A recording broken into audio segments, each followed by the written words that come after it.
means I know your name. Don't hide from me, 'cause I see all your pain. It's written in your eyes. You and I, we are one and the same. Better or for worse, our dreams are our curse. We are united in our pain.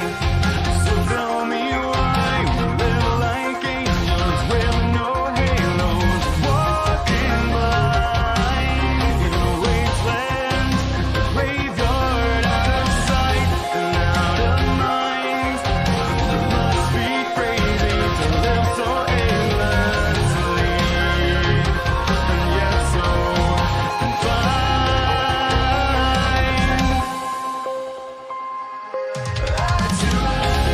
We survive. We are fighters and we break the lies alive. We break the lies alive. Even when you're on your own, you don't walk alone. I'm by your side. Somehow we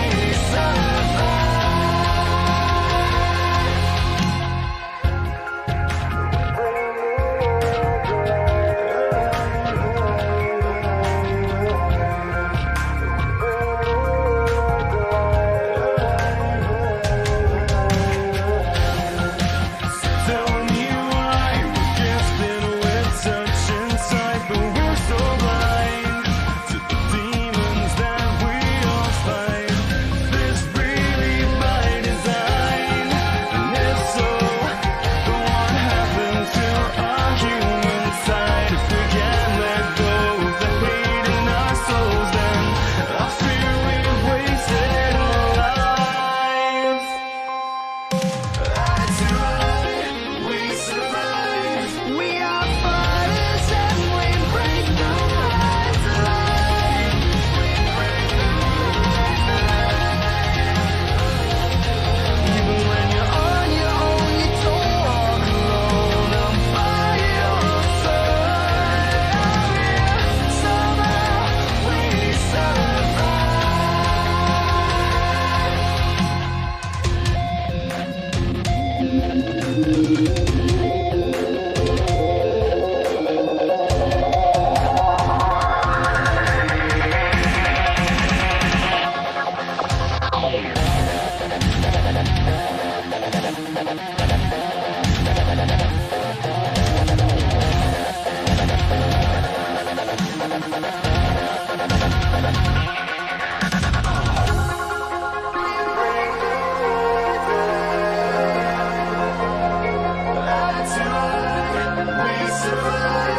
We are fighters and we break the lies alive.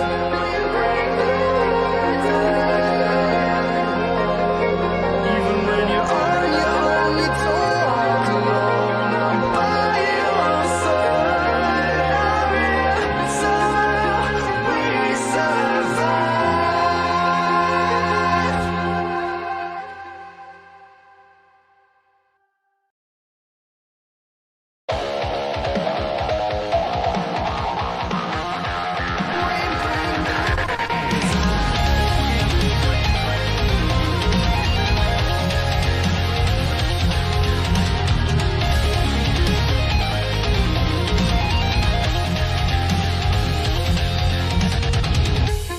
Siamese, I know your name. Don't hide from me, 'cause I see all your pain. It's written in your eyes. You and I, we are one and the same. Better or for worse, our dreams are our curse. We are united in our pain. So tell me why we live like angels with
And we, with that message, are live.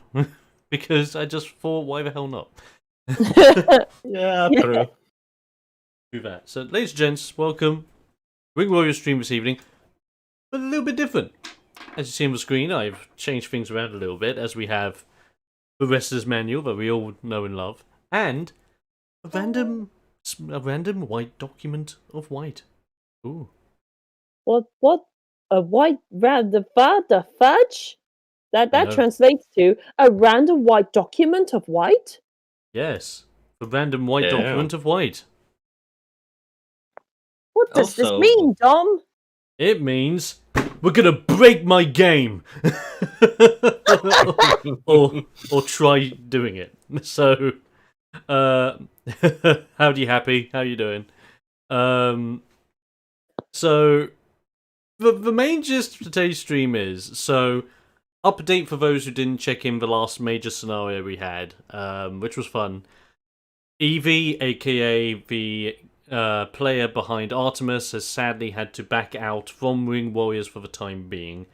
This is due to obviously what's happening in the world at the moment, and wanted to focus on themselves as well as family, with their anxiety levels through the roof.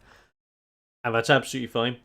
So Evie will return, but for now, taking some time off in order to focus on what's important, which of course, completely understandable.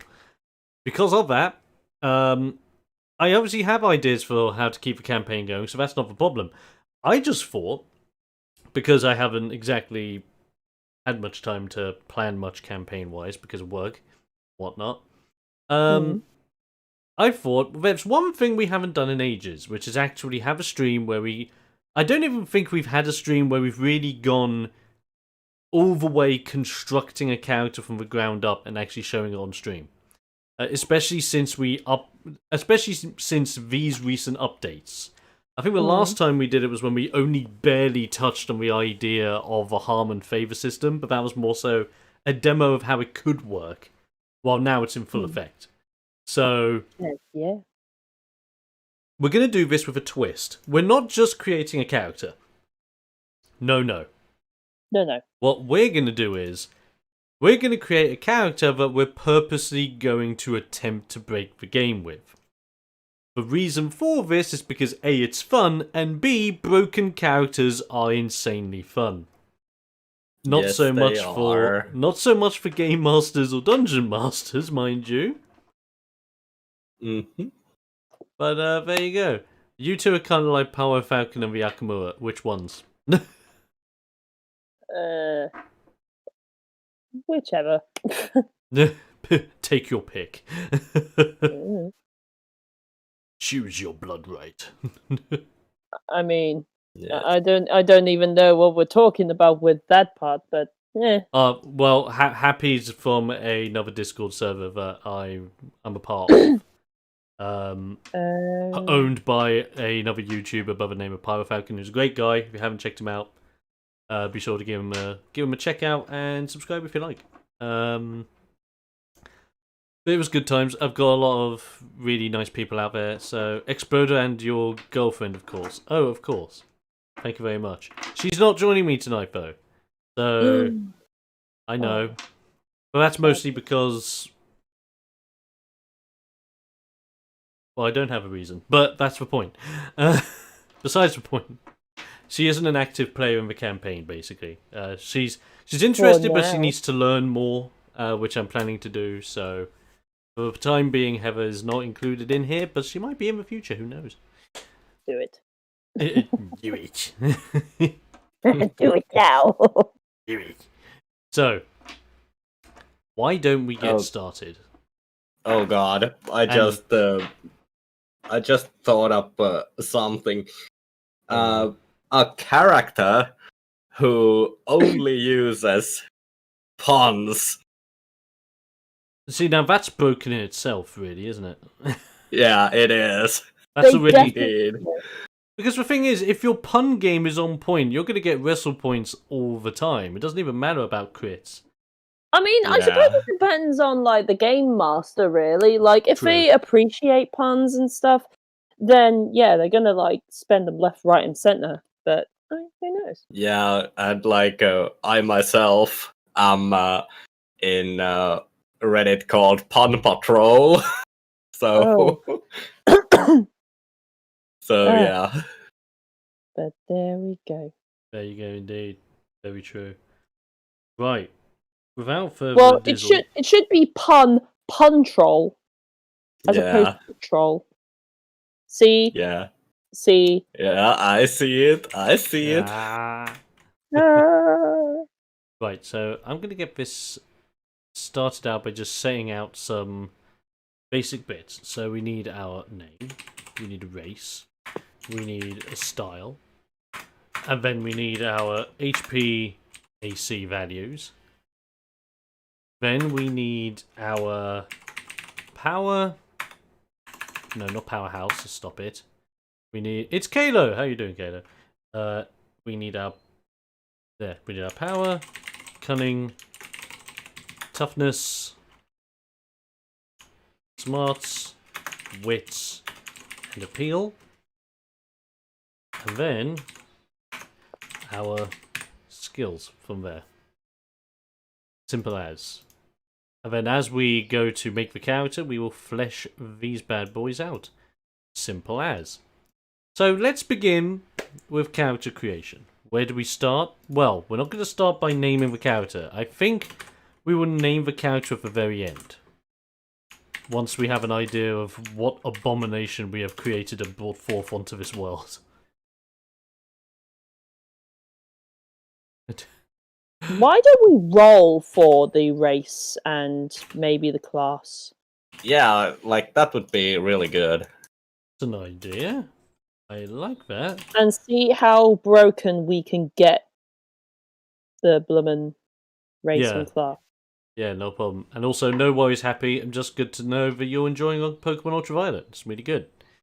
Okay, so let's flick over to the Wrestler's Manual. The glorious one that it is. On the Wrestler's Manual, we will go on down to where our races are at.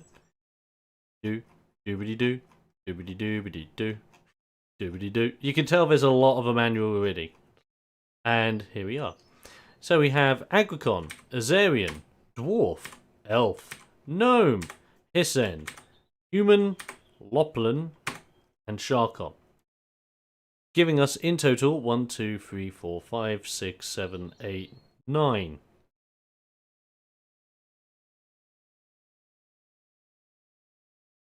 Which could be a problem because we might not be able to roll for it. I was gonna say, I think Kalo's asked, why randomize? Why not make a character that's the opposite of what that race is supposed to be? And big hulking character, but he's trained as the Lucha Libre. Lucha Libre. It's an idea. It is a very good idea. And also we do have roll 20 in our disposal, so we can roll like 1d9 if we that is the want point. to. You guys are able to roll d9s. Tell you what, then. Do one of you want to roll me a d9 to see what random race we get? Because the trick is, the race and the beginning style don't really matter. The fundamentals of this are going to be coming into place once we start rolling stats and we get an idea of what we're going to be constructing abomination-wise. The trick with this, we're going to go above and beyond. We're going to really push it. So, if one of you can do that, we will see what we get. That's a 7. So 1, 2, 3, 4, 5, 6, 7. It's a human. Ooh. Oh, Okay. Oh god damn it! Tell you what, gonna be Steve. This is going to be interesting because no one in Ring Warriors that has come to play so far has actually picked human. I think, apart from Metalhead when he played a role back in the Bad Street USA campaign. Yeah. So, and what do you know? Humans right here!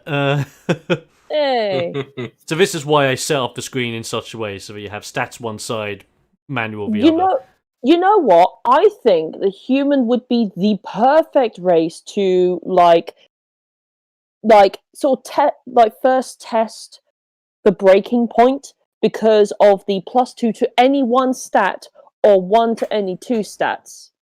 Oh yeah. So you kind of have Yeah, a choice true. there. You got the flexibility there. Make him a midget, says Kalo. I mean, we do. I mean, you could potentially. I mean, we could say he's a gnome, but you know what? Make him a midget. Or Let's depending try and on. make. Well, it's the thing as Yeah. well. Depending on how the stream goes, we may make multiple characters, but we'll see how we go. Yeah. Let's. Yeah. Yeah. Right, so we have human. But Yeah. what kind of human? Do your version of Hornswoggle? Oh god. Oh, But no. Hornswoggle has many different iterations. He's not just the little Irish bugger boy. He's got all you've got DX Hornswoggle. You've got what's it? You got Zack Ryder Hornswoggle. You've got Ms. Hornswoggle. You've got so many swoggles of Horn. I don't think you can do it. There's what version of Hornswoggle? Anyway, let's crack on. So with a human, we're also adding in some role playing ideas with age. We might come back to. We'll pitch that later as a more quirky choice of what we're going to do with the character. Weight class. You never know. They might actually be an opponent in one of the many potential matches. You don't know. There you go. Weight class is our first major choice because this would depend on the character's speed as well as what he's able to lift or do anything with without suffering penalties. Lost son of McMahon Hornswoggle. I'm watching you, but I will not be able to hear you due to me vacuuming. I'll be here paying attention, though. No problem. Right, so, with this in mind, we have anything from... Humans are the most diverse, because humans can be cruiserweight, light heavyweights, heavyweights, and super heavyweights right off the bat. Which means we can roll a d4 and decide which one they will be. Now... Foxy, did you roll the D9 last time? Yes. This time, Tash, you get to roll the D4 to decide the weight class. And I rolled a 4. It's super heavyweight. Ooh. Yeah. He's already thick. Big boyo.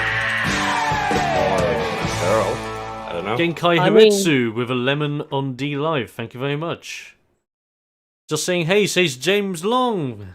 Nice to see you, James. Hope you're doing good. Okay, so we have a super heavyweight human. Could we roll? I know it's not gonna affect anything. Could we roll to see whether they are male or female? Yeah, we might as well. Absolutely, I'll do that. Okay. Well, I'll let you guys do that. That's absolutely fine. So I'm just gonna go speed because he's super heavyweight. He has a speed of 25. Now, gender. Do we have any gender choices in chat, or do you want us to flip a coin for it? You know what? Let's. Yeah. I feel like coin flip. I mean, let's see what the chat has to say. Okay, so Kalo says any. I think we're gonna go for coin flip. I think coin flip makes the most sense because we're randomizing a lot of this at the moment. Happy says female. Happy says female. We could add anyone else in the chat if we go for a tiebreaker or could break the tie. Break the tie. No, that's another. Happy, you can't have multiple votes. Stop it. Stop it. We have choices. Too many choices, some may say. Oh, but Caleb picks male. James picks male. Okay. Unicorn. I mean, that'll be on the Super Fun Sunshine expansion, like the unicorn race. part of me. Okay, so we have 2 for male, 1 for female, but it's down to you, Dom. What do you want to do? because I see more males, we're going to go male for this one. Okay. But then we'll do All right. female. If we have enough time and we do another one, we'll pick female for the next one. Yeah. That's it. That's We'll do it that way. We'll do it that way. So we have a male human super heavyweight with a speed of 25. So with that in mind, where do we go from here? Well, humans have +2 in any one stat or +1 in any two stats. I think we should hold on to this until we start rolling stats. Yeah. But bear that in Also, mind.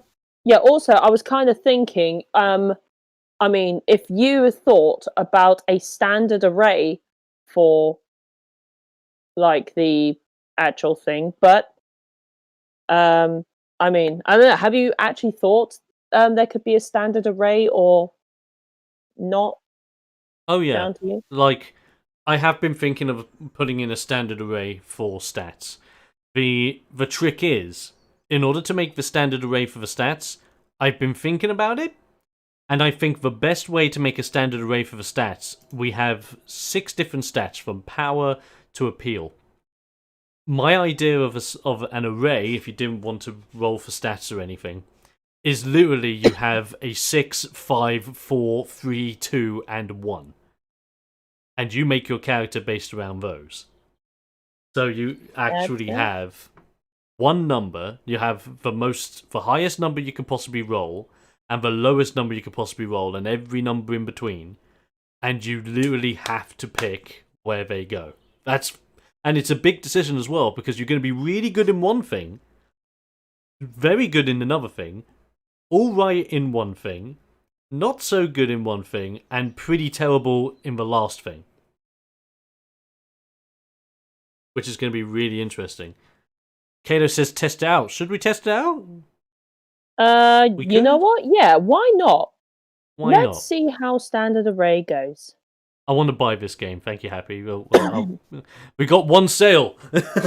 Hey! Would you like a She Punch That's It t-shirt to go with it? Because we'll totally do that as a Kickstarter incentive. I would genuinely say, if you get it, you will get a She Punch That's It t-shirt. Yes. I'd buy it. Awesome. That's great. So, we're going to go with the standard array. So, with standard array in mind, we might as well set it up whilst we're here. So, starting off, bearing in mind the standard array will look something like this. So we have a 6, a 5, a 4, a 3, a 2, and a 1. 6 numbers, 6 stats. Simple as that. But where do we put what? The thing is, I'm not going to pick it. Foxy and Tash are allowed to put their thoughts in, but they're not going to pick them. You're going to pick them. Chat, you're going to pick where these stats go. Yes. Yeah, you know what? Go for it, chat. So, this is the trick. Where do we start? Do we start from 1 going up to 6, or do we go from 6 going down to 1? Okay, Or, Kalo's yeah. already putting his 2 cents in. We're putting power at 6, right? Mhm. Appeal at 5. Okay, by all means, if anyone else wants to make movements on any of these numbers, please go ahead. Toughness at 4. Interesting. I'll get rid of those numbers because we know what we're bringing to the table. Wisdom at 3, right? Well, wits to 3. Smarts at 2. And cunning at 1. So they're going to be a pretty slow boy. He's going to be Yeah. a pretty beastie boy. Not going to be doing drop kicks anytime soon. Quite hardy. A little bit smart. Quite.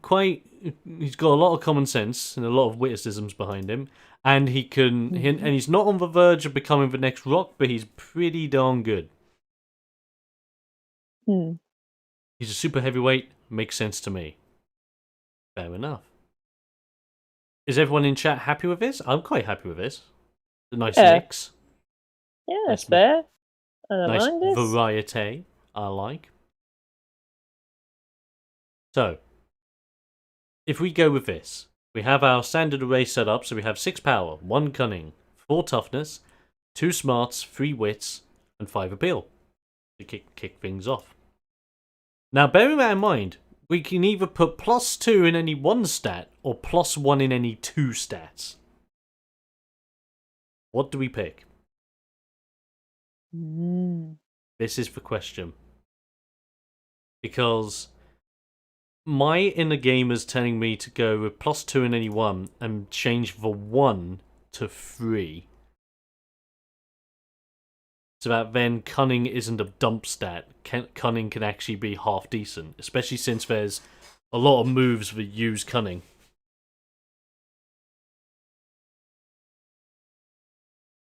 Kato says add 2 to cunning. Then let's do that. Let's do that indeed. That'll take cunning up to 3, which means we do not have a stat at 1. The lowest stat is smarts at 2, which is not bad. It's a pretty fairly balanced. I like it. So with that in mind, we then move on to the next aspect of human, which is the underestimated racial ability the humans have.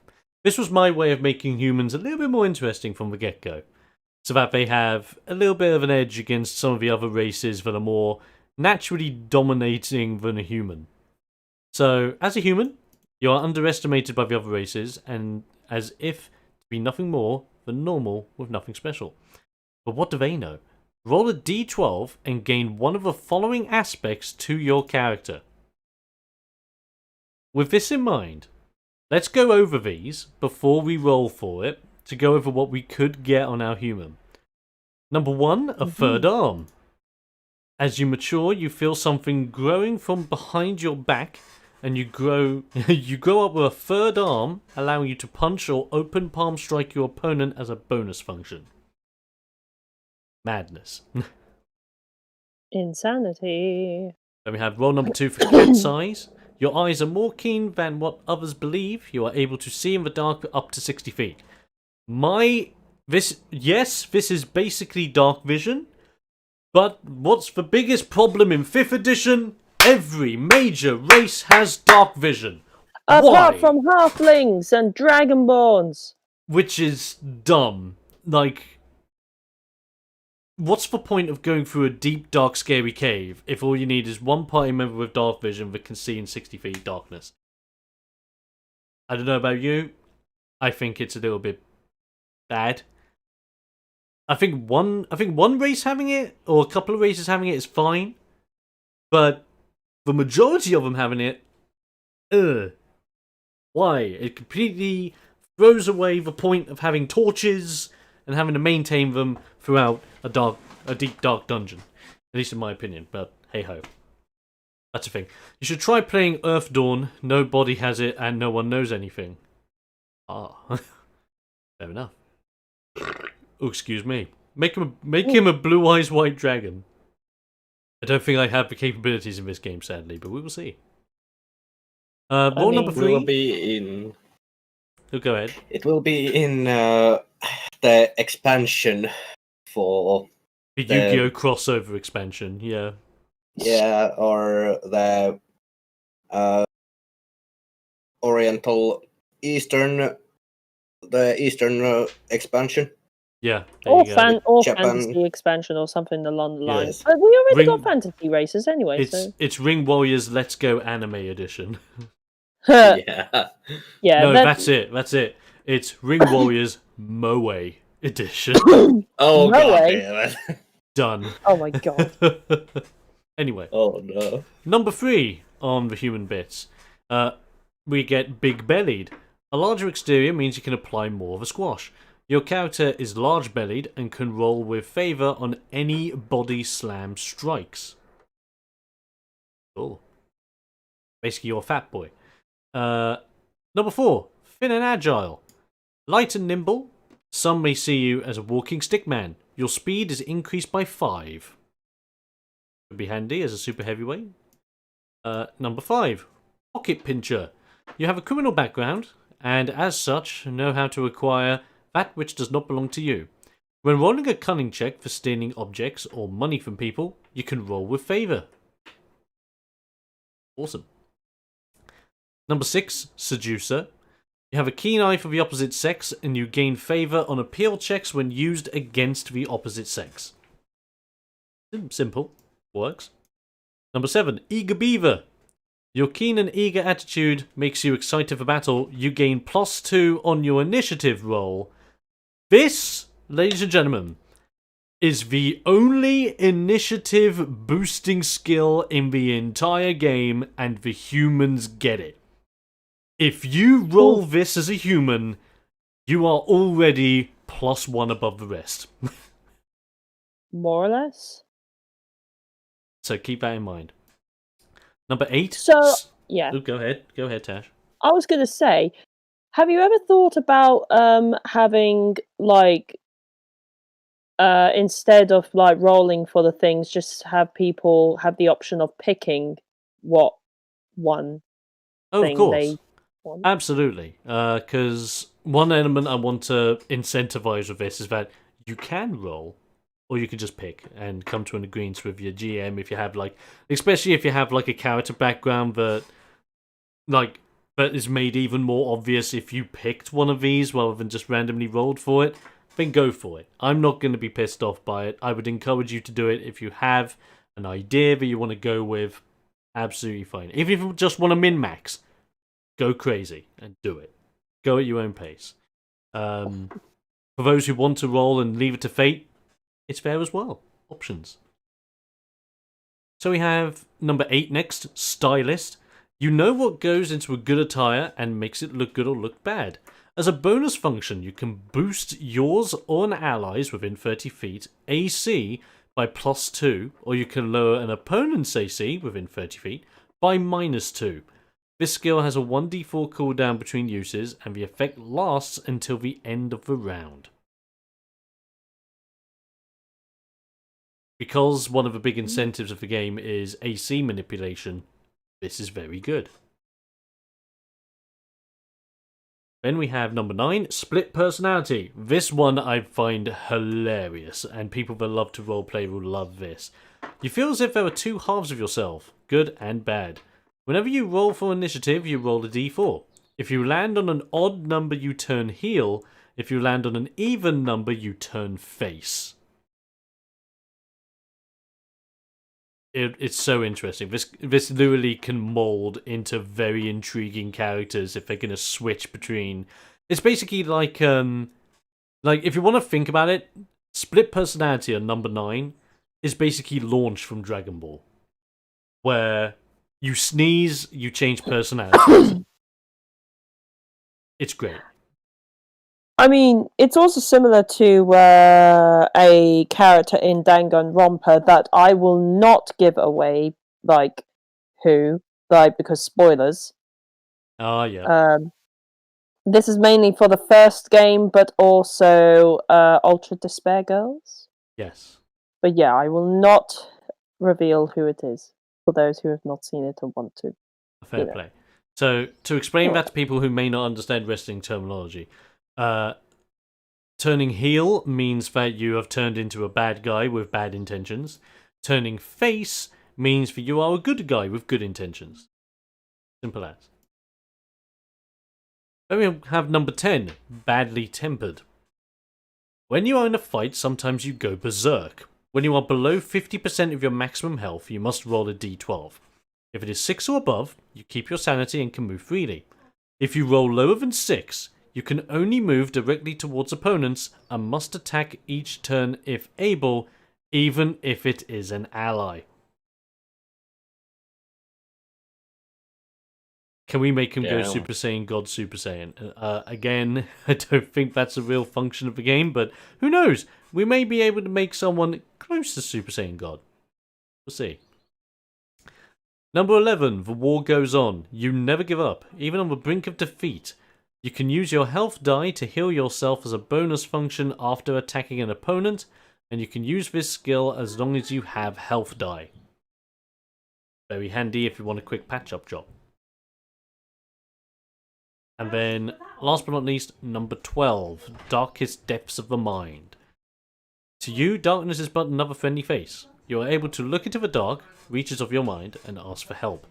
The help comes in the form of an attack that only you can see. The attack deals damage as if it was a regular attack, equal to the appropriate stat. Your opponent is not moved by this attack, but is damaged. A hint of psychokinesis within wrestling, and some interesting, spooky things happening inside a character if you want to do that. So with that in mind, our 12 options are set. Who would like to roll for it? Well, since Tash rolled last, I think I could roll for this one. That's fair. I like the war goes on, So says it was Hattie. 12. I had an idea, says Kalo. Okay. What's your idea, Kalo? Go ahead, Fox. See what we get. So that's going to be an 8. 8. We have stylist. You know what goes into a good attire, so we can AC manipulate. Hey. Awesome. Absolutely awesome. I'm going to copy that onto the sheet. So I'm going to make this the racial skill. Stylist. Awesome. That's really cool. That basically means we have AC manipulation, which is kind of nuts. But now that we have that, we also have the sub-race of human, which gives us even more options. So we can be an American, a European, an African, or an Asian.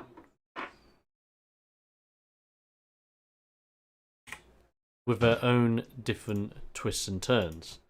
So, American gives you the ability people person. As an American, you are used to living around a lot of people at one time. If you attempt to charm or cause an appeal save to an enemy, you can make all enemies within 30 feet roll the same save. You have European with diversity mix as a Europe, apparently, according to what is said there, as a Europe, as a European, your continent's friendly attitude allows you to interact with all races. When talking to someone who is not your race, you can make an appeal check, DC 8, to make them friendly towards you. This counts as a bonus function in combat. Friendly foes tend to not attack you as much and are more susceptible to leaking information. If used in combat, this skill has a 1d4 cooldown. Also, Kalo, thank God I've got my Twitch chat up, because for some reason Twitch chat isn't coming through the restream bot again. I don't know why. If you wanted to go down the Super Saiyan route, then maybe go with Badly Tempered and have it be a trigger that changes his hair color. Oh, that actually sounds so pretty great idea. So you can actually make Broly. So, like, Broly gets pissed, turns heel, and turns Super Broly. Oh shit, that would actually be dope if someone were to construct that using this system. I'd support that wholeheartedly. And then you're going to totally have a Dragon Ball campaign in Ring Warriors? Yes, do it. So, where were we? Yeah, so that was diversity mix for Europeans. For Africans, you have ancestral connection. As an African, you know of your ancestral roots well enough to call upon them. You may lay your hands on a downed foe to learn more about them, or to see how they were downed, slashed, killed.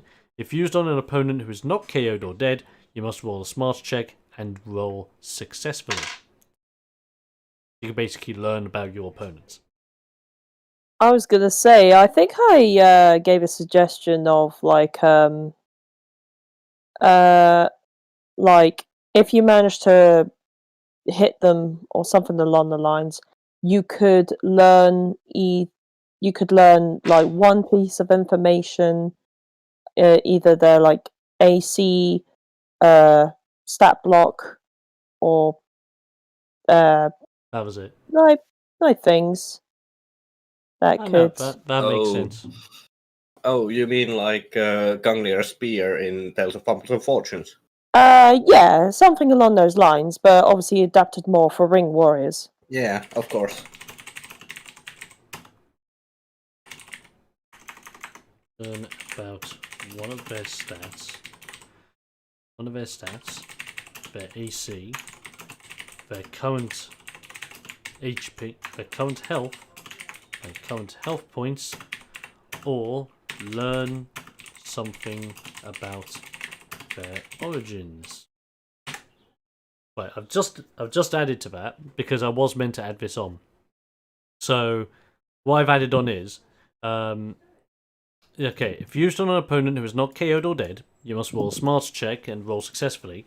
You can then learn about one of their stats, their AC, their current health points, or learn something about their origins.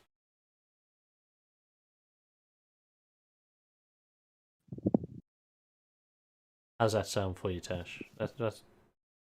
I mean, so if I have a look, see, okay, so roll a smarts check. You can learn about one of the stats, AC, the current health points, or learn something about.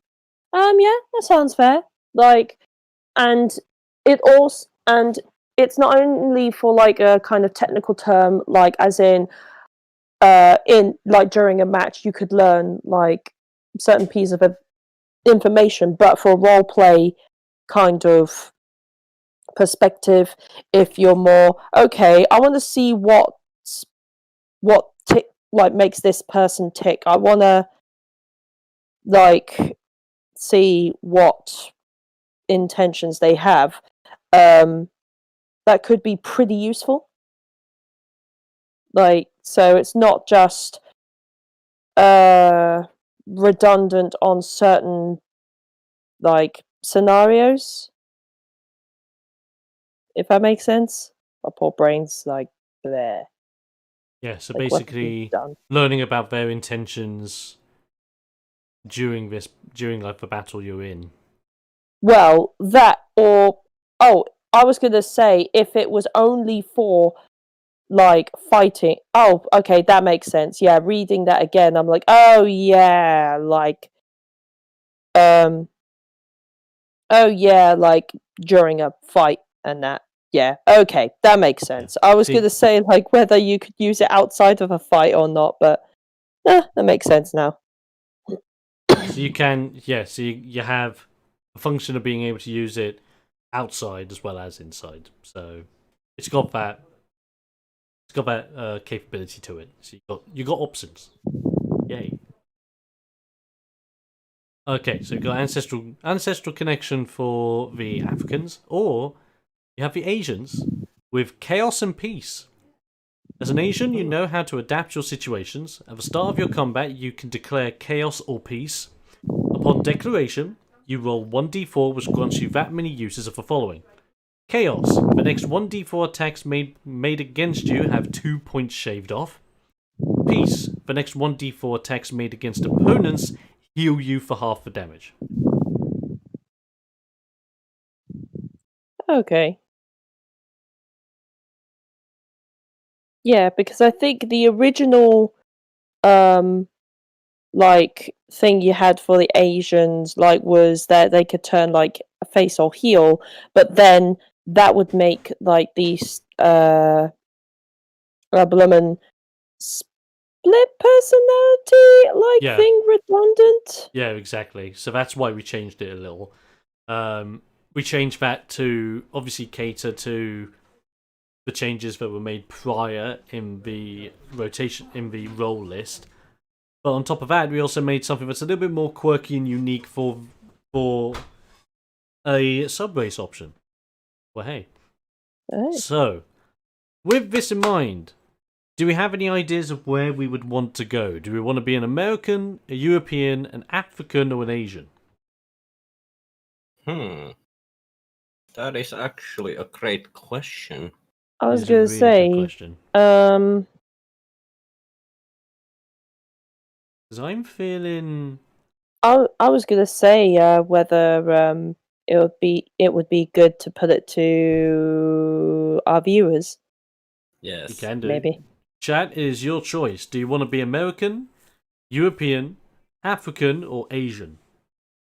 Make your choice. I know for me personally, I would be very interested to do Asian. Yes, happy. You agree. Good lad. We are becoming Asian. We are going Japaneser, and it feels so right. Now, I'm kind of imagining this wrestler being more of a sumo wrestler because of the super heavy weight and like the power stat being pretty prominent. And yeah, I'm just imagining like this guy being a sumo wrestler.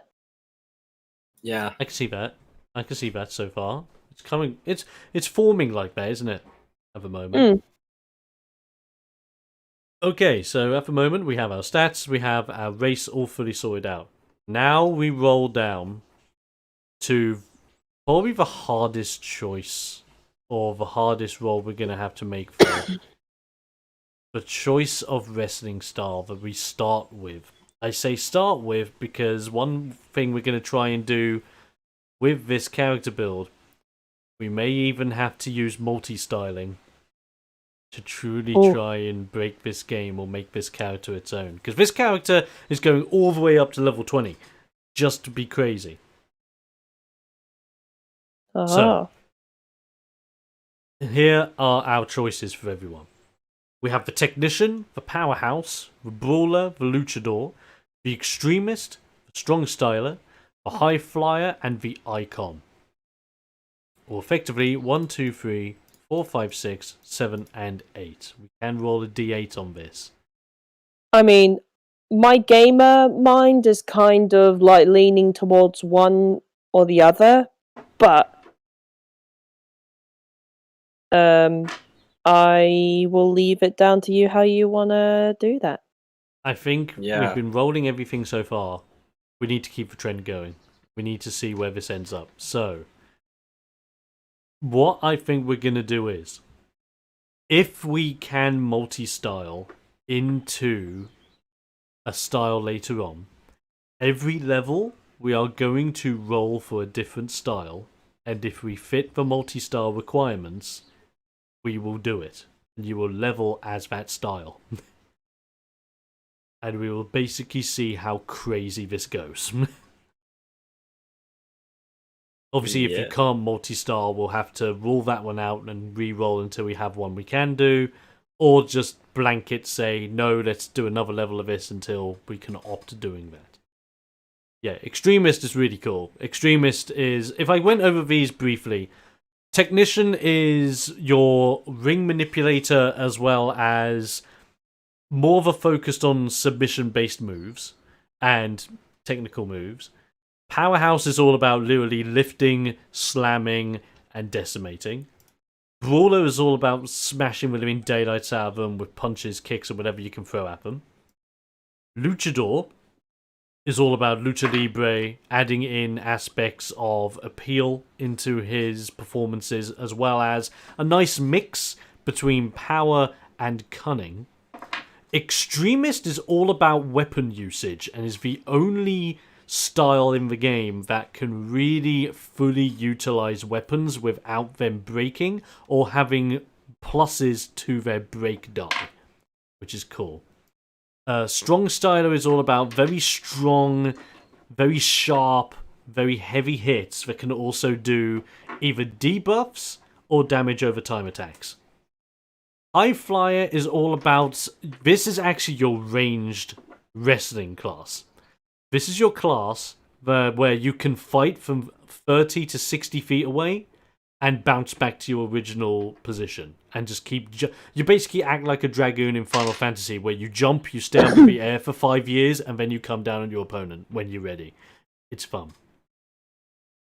And then we have Icon. Of course, do I need to say anything else? You are the most charismatic man on the planet, and chatting crap to your opponent is part of your arsenal from the get-go. And how it boosts you, demoralizes your opponents, and even using your voice is quite damaging to them as well. Happy says he wants High Flyer, but... My friend... Oh, my friend. You forget one thing.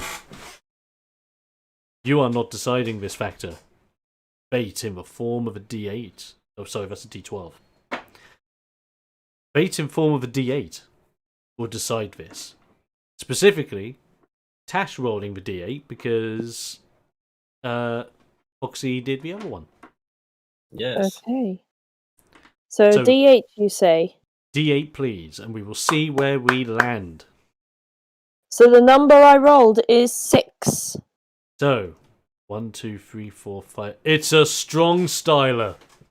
It Ooh. actually Nice. goes with the Asian background because strong styling, or the act of strong style, was originated in Japan and Japanese wrestling. So this is going to be really cool. Okay. Plus with the I think Kalo brought something up. Already has stylist, so the strong style focusing more on AC manipulation and maybe some debuffs here and there. That kind of makes sense.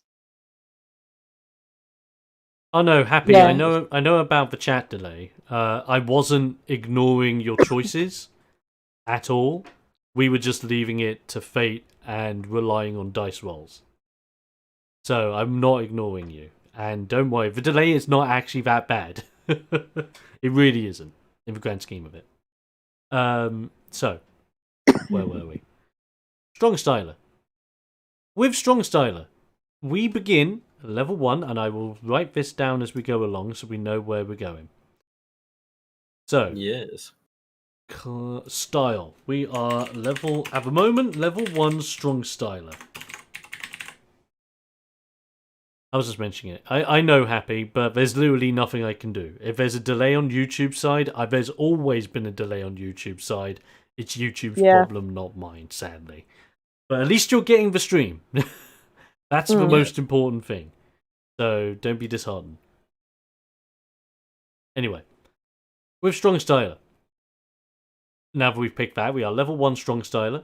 Now we can decide on our starting AC. You start the game with 10 plus Harm Toughness as your AC. So let's calculate that. So Harm Toughness. Now bearing in mind we have our main stats. So now we need to chop these down a little bit so we can identify what their Harm and their Favor stats are. So doing that is like this.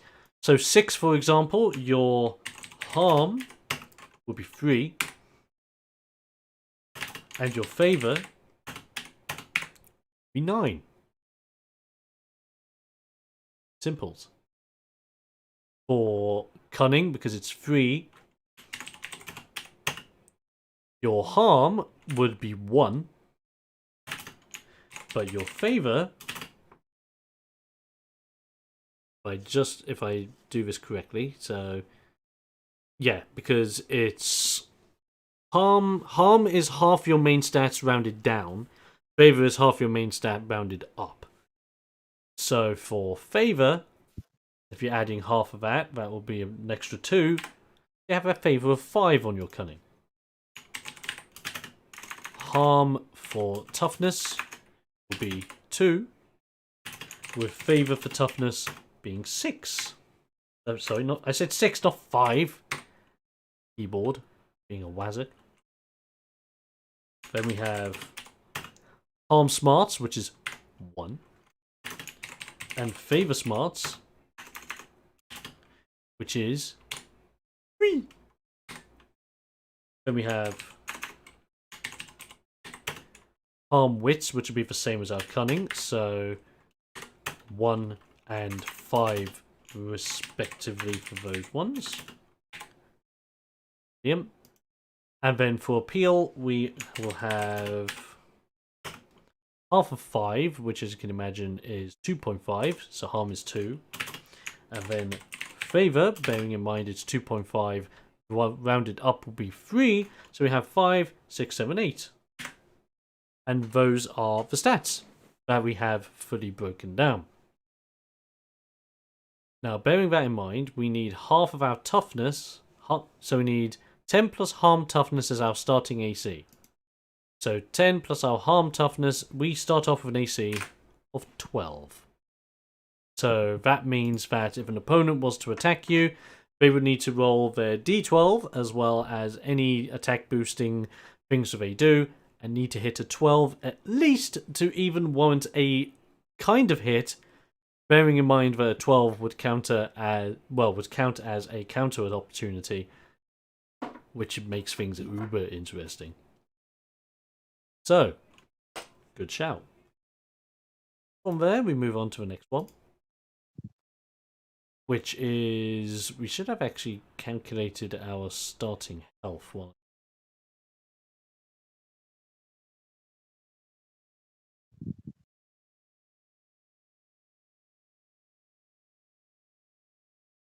Oh, I had starting health on here. What the heck? Bear me a moment. I don't know what's happened there. Because we should have our...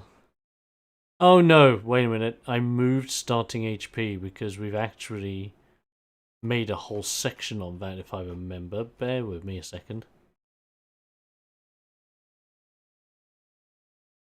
I'm just double checking. As you can tell, I've written so much here that even I can't remember where everything is on every single page off the top of my head. Because my memory is like a shiv! I'm sorry, a sieve. Let's pronounce that I was right. going to say, aren't ships pretty sharp? I was going to say, I am not that. That I am not. Health points, here we go. Starting off with 12 plus toughness health at level. Let's sort that out quickly. Well, now we have our stats. So, just to reiterate that is 12 plus toughness at level 1, meaning that we start with 16 health at level 1. You could stream Pokemon Ultraviolet on Discord tomorrow. I need tips. I could, but Ultraviolet is being restricted only to my main stream. I apologize for that. So, now that we have all that done, let me just roll back down to the strong stylet. Waka Waka Vo. In the area with the strong styler. There we are. If anyone gets that musical reference, you get 5 points. Why 5 points? Because I told you so. I myself will tell something interesting about that song as well. Oh, It's also made by a Finnish band. there it is. Yes. Because Bombfunk MCs is a Finnish band. That is true. Very true. And I love Bomb Funk MCs. Yeah. So, with this all in mind, we have now got starting equipment choices, which isn't like D&D where you have weapons. No. Starting options here for the strong styler. We have a hooded coat or strong style boots, which I'm going to space out a bit just so it makes it more. Oh, there we go. A hooded coat or strong style boots, a suplex pack or a submission pack. The things we can pick. So let's start with the first one. What should we go with? A hooded coat or strong style boots? What do you think would suit him best? I was going to say, what are the benefits to either of those things? Yeah. Let's have a look. Go down. That's legacy attire. So, hooded coat, +1 to cunning checks. And strong style boost, +1 to momentum attacks. So obviously cunning checks can be anything that just it requires your cunning for a check. You get +1 to it naturally. +1 to momentum attacks, that's a +1 to rolling for the attack as well as +1 to the damage of the attack as well.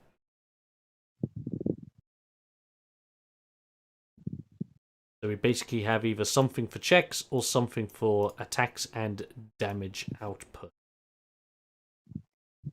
Choices. Yeah. Get back to the strong style page. Oh. So what are we thinking? I'm thinking... you know what? I'm thinking part of me wants to pick strong style boots. But with that in mind, it's all about momentum attacks. And how often Okay, we pull those out. yeah, okay, so I'm using like the logic of that this guy's a sumo wrestler. Yeah. And yeah, while it's oh god, yeah. While it's like raw power is like used, I think bit momentum is also I think they also rely a little bit on momentum to use their opponent's strength like against them or something. Sure. Uh, Yeah. I'm just gonna read over what those items do again. The strong style boots and the coat type thing. Yeah, could you remind me what they both done again? Yes. So to reiterate, we have just bring it up on my screen as well. We have hooded coat. The hooded coat is +1 to cunning checks. Then strong style boost, which is +1 to momentum attacks.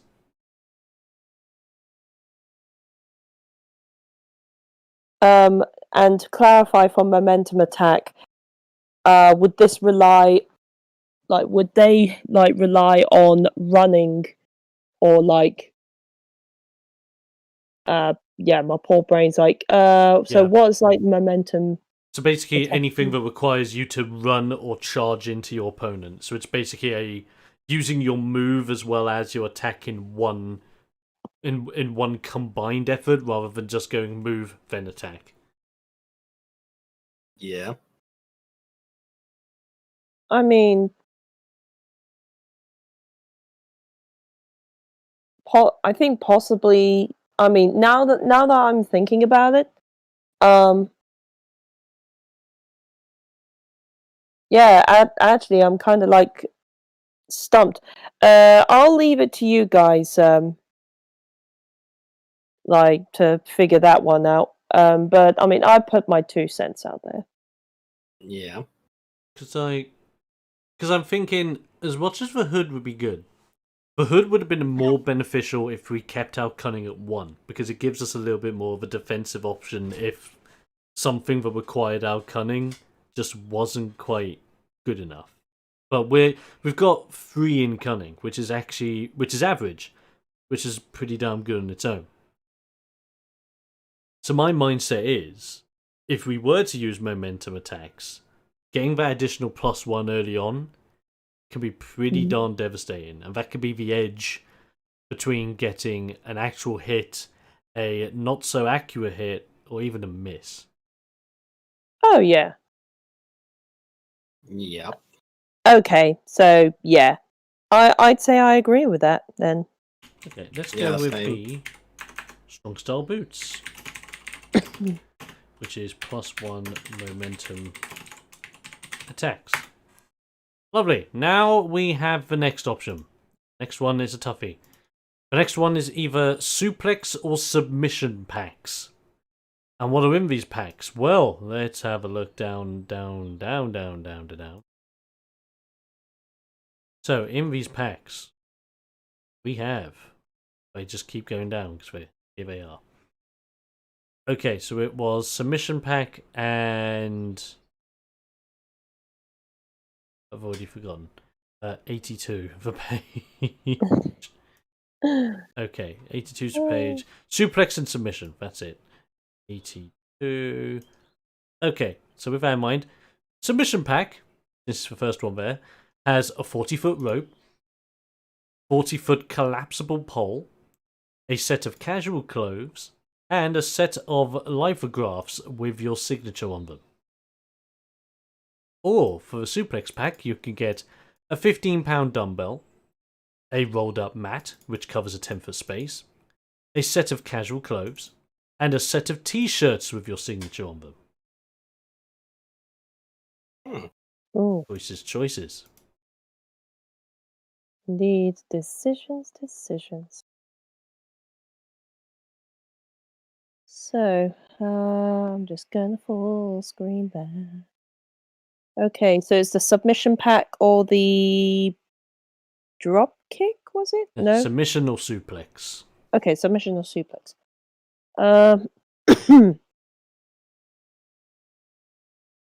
I feel for this guy that the suplex pack would probably be more like, I think because he's a super heavyweight, I think it would make a lot more sense for him to have the suplex pack. Yeah, That's I'm understandable to me. feeling some way. I feel some way because there is because well as we have seen in normal WWE, like there really isn't much submission based wrestlers who are a little bit bigger in the ring. Good Mm. point, yeah. Okay, by the way, what's the program that lets you use other controllers as a thing? I don't remember off the top of my head at the moment, Happy, but I'll get back to you on that one. Even Kayla agrees on Suplex Pack, so I think what we shall do. Let me bring up my thing, as we will add in a Suplex Pack. Know what we're doing with that. Right, going along quite smoothly. Back up to Strong Styler, please. Extremist. It's actually just after Extremist. There it is. Lovely. Okay. With that done, we also have a unique skill as the Strong Styler. We have Bandage Up. You can use your toughness to check and bandage anyone you feel who needs help. Healing allocated from yourself is also increased by 2. So effectively, you get a +2 on any healing you would normally do, whether that be to yourself or to other people. I will put that under style skills when I have over here. And with that, we also have our actual damagey skills to start things off. The first one, Hard and Fast. They say strong style should be feared for its visceral damage. You are a personification of that. From level 1, your elbow and knee strikes roll damage with your favor stat equal to your cunning per encounter.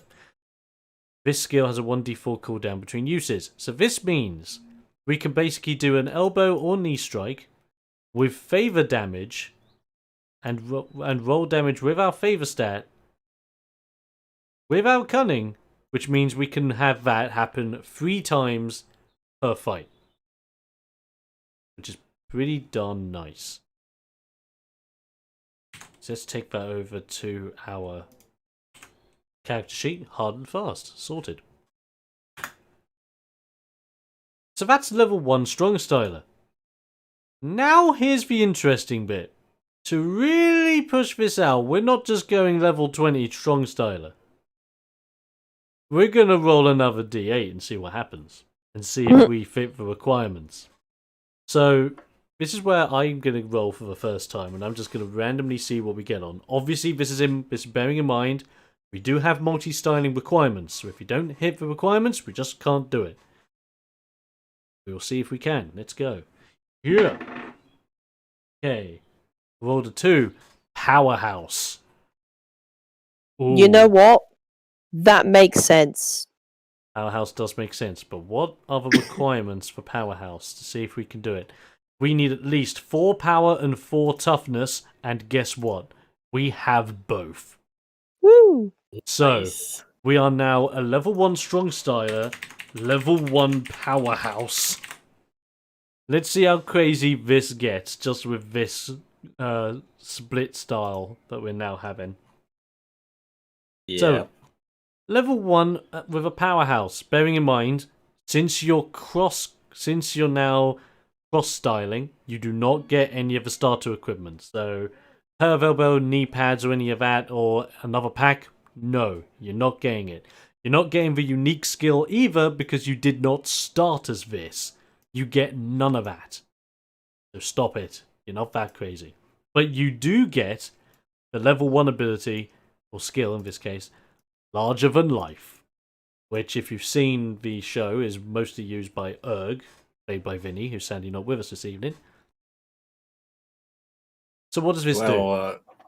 Well, Erg is larger than life. Well, there you go. So, for anyone that hasn't seen it in action and don't know what it does. As a powerhouse, you are capable of becoming the largest threat in any situation. As a bonus function on your turn, you can glare at a creature within 30 feet and intimidate them. It's at a 1d4 cooldown. They must succeed in a power save, or be intimidated by your very presence, causing them to have harm on their next attack. You may use larger than life equal to your harm power per encounter. At level 5, the range of larger than life increases to 45 feet. At level 10, the range increases to 60 feet. And at level 16, you may use larger than life equal to your power's main stat. So with this in mind, and with larger than life as we currently are on our character sheet, we can use this 3 times, the same amount of times as hard and fast per encounter. So if we can't hit someone with favor damage, we can intimidate the living crap out of them. This is already looking nuts. So our second level has gone into Powerhouse. Shall we see where the next one goes? Now, Tash rolled for the first one. I've rolled for the second one. Foxy, I think it's only fair you roll for the third one. Yes. So, 1d8. Yes. And that is going to be an 8. 2, 3, 4, 5, 6, 7. Icon. Oh, wow. Lovely stuff. It's Dynamite Gal. It's my lovely other half, Heather. How are you doing, lovely? Lovely to have you on. So, do we fit the requirements to be an icon? Let's have a look at this quickly. It's Luchador, that's Extremist, Strong Styler, Icon. Okay. Do we meet the requirements for Icon? Multi-styling, 3 wits and 4 appeal. I believe we have it. 3 wits, 5 appeal. We're also a level 1 Icon. Damn. This is starting to look really nuts. Yes. Yes, it is. So with this in mind, let's scroll on up. A level 1 Icon gets Flash and Awe. As the greatest of all, you make everyone around you feel your very presence. I'm doing good, thank you. Hope you and everyone are doing well also. I'm doing good. Are you guys doing good? Yep. I'm doing okay. Doing quite fine, except that I have tooth pain still. But I won't go to the dentist until Monday. Fair enough. If I can get... Yeah. He's a madman! Yeah, I'm like, yeah, it can hurt, but as long as it doesn't have any other adverse effects, I can't care enough to go to... I'm more thinking that during these unprecedented times, I think seeing the dentist seems like a kind of, hey, that's, yeah, you can't do that because, spread of infection and all that jazz. Yeah, also that. Risks at hand, but as long as Foxy stays safe, well, it'll be right. I'm staying safe. There you go. Right, so let's have a look at this. Flash and Awe as a level 1 icon. As the greatest of all, you make everyone around you feel your very presence. For level 1, any move that you perform that uses appeal for damage calculation gets an added 1d4. And this increases by 1d4 at levels 5, 10 and 15, with the damage increasing to d6s at level 20. Oh Lord, Flash and Awe. This is already looking to be crazy, so with this in mind, we can use our Cunning for favor damage on elbow and knee strikes. We can use our power stat, well, our harm power, so equal to 3 times for larger than life. And with Flash and Awe, if we use an appeal attacks have an additional 1d4 of damage rolled on top. Yes. Which is nuts. Also, Foxy Ever says, "Oh no, bless you. Hope it all goes well, and I'm sending all my best wishes." Yes. Thank you, and all the best for you as well. Stuff. Okay, so third level, and this is already looking nuts. Let's see where the next one goes. Tash? Okay. Would you do us the honors? Okay, rolling the die. So, okay, I see how. So it's a D8. D8, yes. It's an 8. Another level of icon. Okay. Icon level 2. If I scroll this all the way back down to icon. That's extremist. That's strong styler. That's icon. Lovely. Heather just goes, "No, thank you." Yeah. Lovely comment. Okay, so level 2 of icon. I will update that on the character sheet quickly. We are now icon level 2. Brilliant. Level 2 of icon will give us iconic move. So you know that you are the greatest and know what exactly makes you that great. From level 2, you can choose one move from the move list to become your iconic move. This is separate from your climax. The iconic move, upon successfully landing, will garner an additional 1d6 of damage, and you may select another iconic move at levels 7, 14, and 18. So because you're that darn iconic, you have another damage-dealing move on top of what you already have. This is looking pretty darn nuts. Yes. So let's see where the next one heads for us. As I take this back to the top. Here we go. Right. What are we hoping for, everyone? I wonder. What are we hoping for? I'm going to get me my D8. Because I suddenly realised the last time I actually rolled a D12 and I was lucky I didn't hit anything higher than 8. Yeah. And there's my D8. Lovely. I'll grab that one. Any hopes on what we will land on? I'm still up for anything at the moment. Yeah, same here. Okay, so we have my trusty purple and gold D8. Let's see how this shines through. Yep.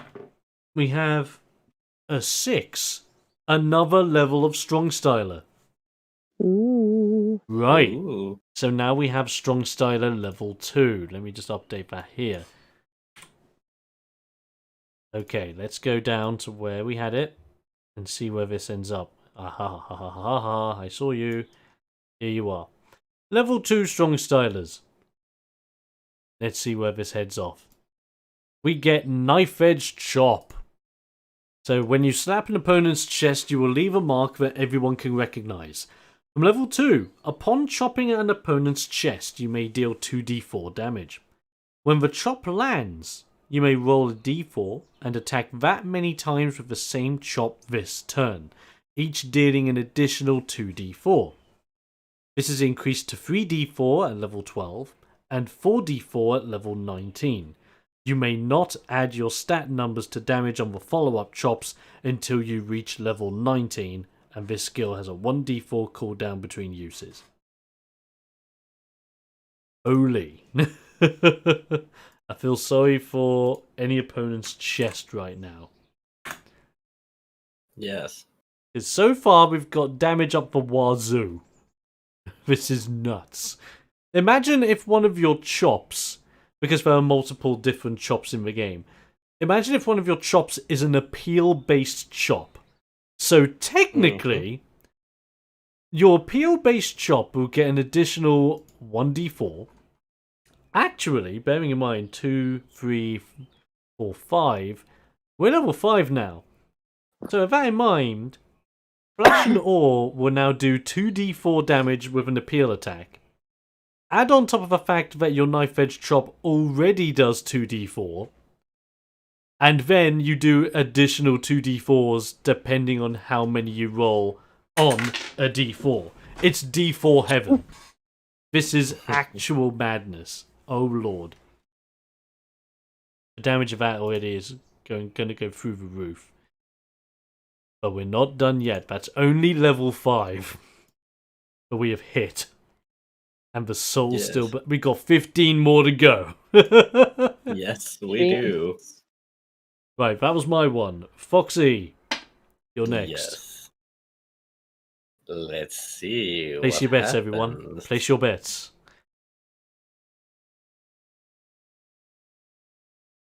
And let's go. That's a 4. 1, 2, 3, 4. A level of Luchador. Oh, nice. Do we fit the requirements to become Lucha Libre? Let's hope we do.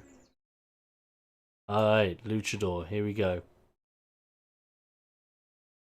Hello there, Happy, welcome back. So, with the Luchador, the requirements are... 4 cunning and 4 appeal. Oh. We do not have the requirements for Luchador. Yeah. Saying that though, isn't there at some levels where you get to either increase your AC or like one of your stats? Oh yes. Yes, there are. So even if we can't get to any of these yet, we may just be able to level up one of the others and go from there. So, Foxy, because that was your roll, I'm going to give you a choice. Mm-hmm. You can either roll again, bearing in mind that we will cancel out Luchador, or you can level up one of the styles we already have. I'm actually gonna roll again. Alright, go for it. And remember, I must remind you that there was one episode in Futurama where one certain character said, "Let it ride." Oh yeah. Oh, come on! I need to roll again. It's 4 again. Here we go. So... 6. Oh, 6. 1, 2, 3, 4, 5, 6. It's another Strong Styler level. Yes. Okay, all the way back down to Strong Styler. Strong Styler level 3, I believe we are now on. Yes, we are. Strong Styler level 3. So for Strong Styler level 3, we get the Strong Styler Aspiration. The big choice now. Right. Yes. So this is a thing with all the styles. Every single style at level 3 has an aspiration. This will basically give you unique things when you level up at certain levels that caters to that aspiration. So for Strong Styler, our choices are Asian origin, which can go well with our human subrace, British origin, or Gaijin origin. My opinion, of course, is that we would go with Gaijin. I think we can go Gaijin. I'm hyped for that. Gaijin, says Kalo. We all want some of that Gaijin. Let's go for it. So, with Gaijin, sounds more interesting. Yes. With Gaijin, you are a foreigner who has travelled to learn the ways of strong style. Your travels have allowed you to integrate culture into your definition of strong style as you strive to make it your own. And you start with first steps. So I will here. You start with first steps. As you are new to the art of strong style, there is still much you need to learn, but luckily you are smart enough to catch on. For level 3, you can target an opponent and make them roll a smart save. On a failed save, you inherit that opponent's racial or special skill for this encounter. Whoa. Nice. Stealing other people's racials? Yes. That is what the Gaijin do. So cool. That is an awesome and very interesting level up there, which I'm totally hyped for. Strong Style's looking pretty beastly, but the levels in those other places are actually kind of nuts. Yeah. Oh, wait, I was going too high up. Sorry. I went too crazy. Oh, where are you?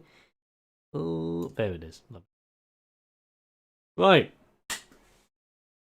We've done one. Oh, we've done another level. Where do we go now? Ash, I believe it's your turn to decide. To roll? Yes.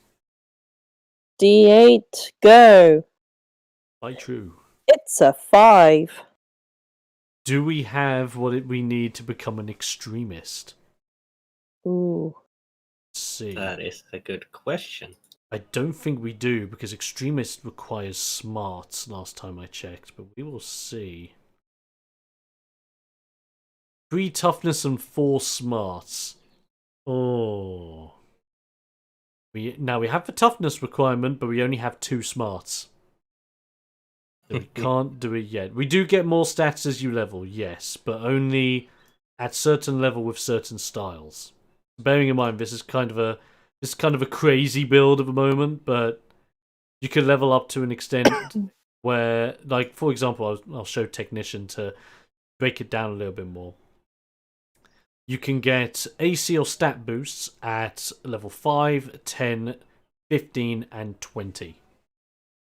So you get 3 opportunities before level 20 to get that precious +1, but you need to be level 5 in that style to boost it. It's kind of like when you multi-class in D&D, but because you don't hit the level requirement in like fighter to have a second attack, you can only do 1 attack per turn. But that 1 attack may be incredibly beastly.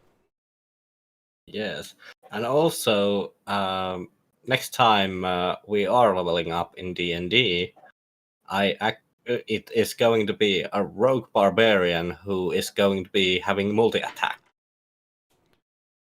Jesus. That'd be pretty nuts. Yes. Right. Tash, we are not big enough for extremists, and so would you like to roll again? Or would you like to pick which style we level up? So we have an aspiration in strong style. Yes. Let's go for Powerhouse. Well, let's get another level of Powerhouse in here. Lovely. So we will now be Powerhouse level 2. Awesome. With that in mind, let's have a look at what Powerhouse level 2 will grant us. If we scrolly, down. Level 2 will give us Test of Strength, which is our first rolling effect table. Ooh. Ooh. There you go. That was what I was hoping for. Thank you, Foxy. You're welcome. Did we just bounce all the way back up the document? Come on. That to me. Give me what I want. Brawler. Here we are. We're up here. Hey, when it wants to. Yay! So, Test of Strength. The best way to test someone's mettle is to challenge them with pure strength. From level 2, if an opponent is within 10 feet of you, you can put them into a Test of Strength, where you grapple to decide who is the strongest, as a 1d4 cooldown. You roll a power contest with the following results. So, in this case, your opponent will roll this dice. Well, I believe you roll this. No, I think you were... No, you roll this dice, your opponent does not. So what happens is, if you roll a 1, you are tested and bested. You take 1d6 damage and are thrown 10 feet away from your opponent. This triggers an attack. This triggers attack openings. You roll a 2. You started the test, but you were not the best.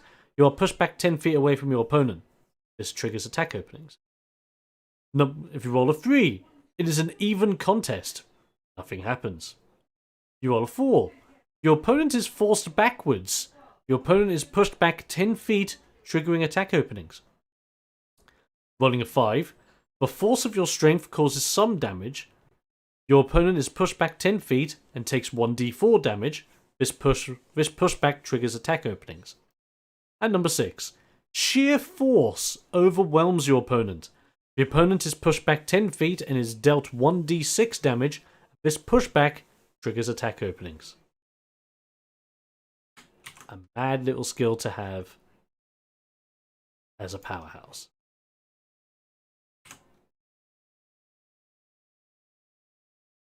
So now things are actually looking pretty darn nuts. Yes, they are. I might also do a thing where we got... Well, I'll sort that out on the character sheet a bit later so we can break that down. Probably a little bit easier. But we're coming along. We've already got 3, 4, 5, 6... Level 7 we're currently at. Yes. Let's see how we keep on going. If we go all the way back to our... No, those are our racial options. Where am I even going anymore? There's so much documentation. I did this, ladies and gentlemen. I went through all the pain and agony of creating this, so you didn't have to. All you have to do is experience the fun and not experience the pain. And it wasn't pain, but it was really enjoyable. So I shouldn't complain, and I don't. I love it. No. Oh, did we... Just checking there. Smokey has sadly left the building. Bad face. Oh. So, Sex. a D8. Let's see how we do. Where do we go? Up. It is 1, 2, 3, 4. That rolled on Luchador, which we know we don't have it yet. So let's go again. That's 8. Another level of icon. Oh yo. Here we go. So And- that's level 4 icon. Level 3 icon. Oh, level 3. Yeah. Which means that's an icon aspiration level. So this could be where icon makes this wrestler even more mad than it has ever warranted being. So, with icon aspiration, our choices, we have iconic flair, iconic vocals, or iconic performance.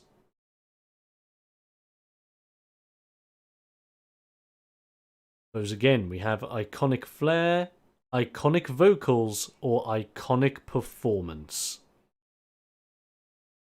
Ooh. I may even leave this to the chat to see what they think. Kalo says performance. I think we should. I like that. First dibs always gets it. So let's have a look. Iconic performance. Your skills in the ring show your talents fully as your opponents are dazzled and amazed by how great you make every move look. Yet alone feel. Ah. We have at level 3 the skill Artist to the Core. Your artistic approach to wrestling makes others jealous of your capabilities. For level 3, when successfully performing an attack on an opponent, even Happy says performance, when successfully performing an attack on an opponent, all other opponents within a 15-foot circle of you must roll an appeal save. On a failed save, they are attracted towards you and will try to attack you when they are next able to. They have harm on their next attack against yourself. This skill has a 1d4 cooldown. You basically become the center of attention, but because you are, they actually have harm to hit you. Wowzer. Damn. This is looking pretty crazy. Now we have Artist to the Core to really mix things up and make things crazy. Now we are 3, 6, 7, 8. Is that right? 3? Yeah. Yeah. Yeah. Yeah. Yeah. Yeah. Yeah. Everybody say yeah. Yeah. There you go. All right. That was my choice. Foxy, you know what to do by now. Yes. Do it. I do know that. Do it. Roll him. God damn it. Hey, Palpatine, so you rolled a critical hit. What do you want to do? Do it. And that's a 2. You rolled a 2. Another level of Powerhouse. Ooh. Yes. We now have our Powerhouse aspiration. Woohoo! This is gonna Nice. get nuts. Even more nuts than it already is. Oh, yeah. So for our Powerhouse aspiration, do you want to leave this to chat or do you want to pick? I'll What are leave our it to options? chat. Okay, chat, you are deciding this one according to Foxy. So, our choices for power aspiration, we have Power Plexer, Power Bomber, or Power Absorber. Those again, we have Power Plexer, Power Bomber, or Power Absorber. I will say, Kalo, if you pick this next one, I will give the offer to one of the other guys on the YouTube side so they get a fair chance. I'm sure you'll understand. And I would want someone to give their 2 cents in. So, Power Plexer, Power Bot, we have... Oh, that was very close. Both of them came in at roughly the same time. But Heather's did proc first. I wasn't going to say anything anyway. Give someone else a go. No worries, Kalo. So, my dear Heather has won. We are going with a Power Absorber. This is the interesting one. So, with Power Absorber, some of these don't have explanations yet as to what they do. Others do. So, bear that in mind. I'm going to be going back to put in the filler, basically. With Power Absorber, we have the skill known as Suck It In. You are able to show your power both in dishing out pain and absorbing it. At level 3, you can roll 1d6 as a bonus function. You regain hit points equal to your roll. You may use this equal to your toughness harm stat for each encounter. You gain an additional 2 hit points from level 12, an additional 4 hit points at level 17, as well as increase the uses to your main toughness stat. You basically get 3 heals. It's like as if you have extra health die and you're stacking it up. You healthy Mother Hubbard. Huh. Nuts. Absolutely nuts. Right, so with this beastie becoming ever so beastly, as we are now level 3, 6, 9, we are hitting the level 10 threshold, ladies and gentlemen. I don't know why Temple of Elemental Evil decided to load up on my PC. Can you stop? I do not wish to play Temple of Elemental Evil at the moment. Even with the Circle of 8 mod pack, which is very good, by the way, and I love that to bits. Close, please. Close, please. Close, please. Oh, by the way, talking about other games, I have heard really glowing reviews about, was it a Deep Rock Galactic named game? I wouldn't know about that one. So it's basically like almost, if I understand it correctly, it's basically like it's like Baldur's Gate, but it's that you are in in space, inside like planets and stuff. That'd actually be pretty cool. I look forward to that. Yeah. Bearing that in mind, we do have Baldur's Gate 3 finally being made, and oh my god, I can't wait. Yeah, I Need. cannot wait. Absolute need. Especially since, by the looks of things, Mind Flayers are going to be the big main enemies of it all. And I'm like, oh yes, come on. Yeah, and also there is, I think they have also are planning to make like Dark Alliance gold game series all on its own. I know, right? I'm so chuffed about that. So It's gonna be interesting. yeah. It's a good time to be a D&D fan. Let's put it that way. Yeah, definitely. Right. Who picked the last one? I forget. I picked the last.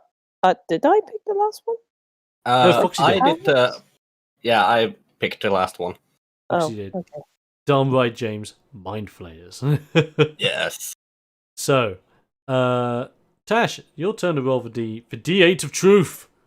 Ooh. Okay. It's a 1. A level of technician. Oh. Can we get this? 3 cunning and 4 wits. Ooh, I think we have it. Oh, 3 wits. Ooh, Oh, no. darn. So close. So close. Well, with I that in guess mind, do you so. want to try again, or do you want to pick one we currently have? Let's put. How many levels have we got into Icon already? We've got 3, 3, and 3. Okay.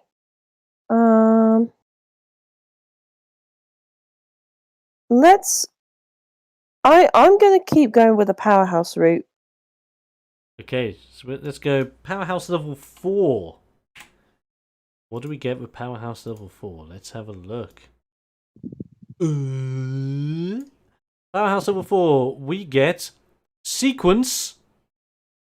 So that allows us to perform a second attack as part of your sequence each turn.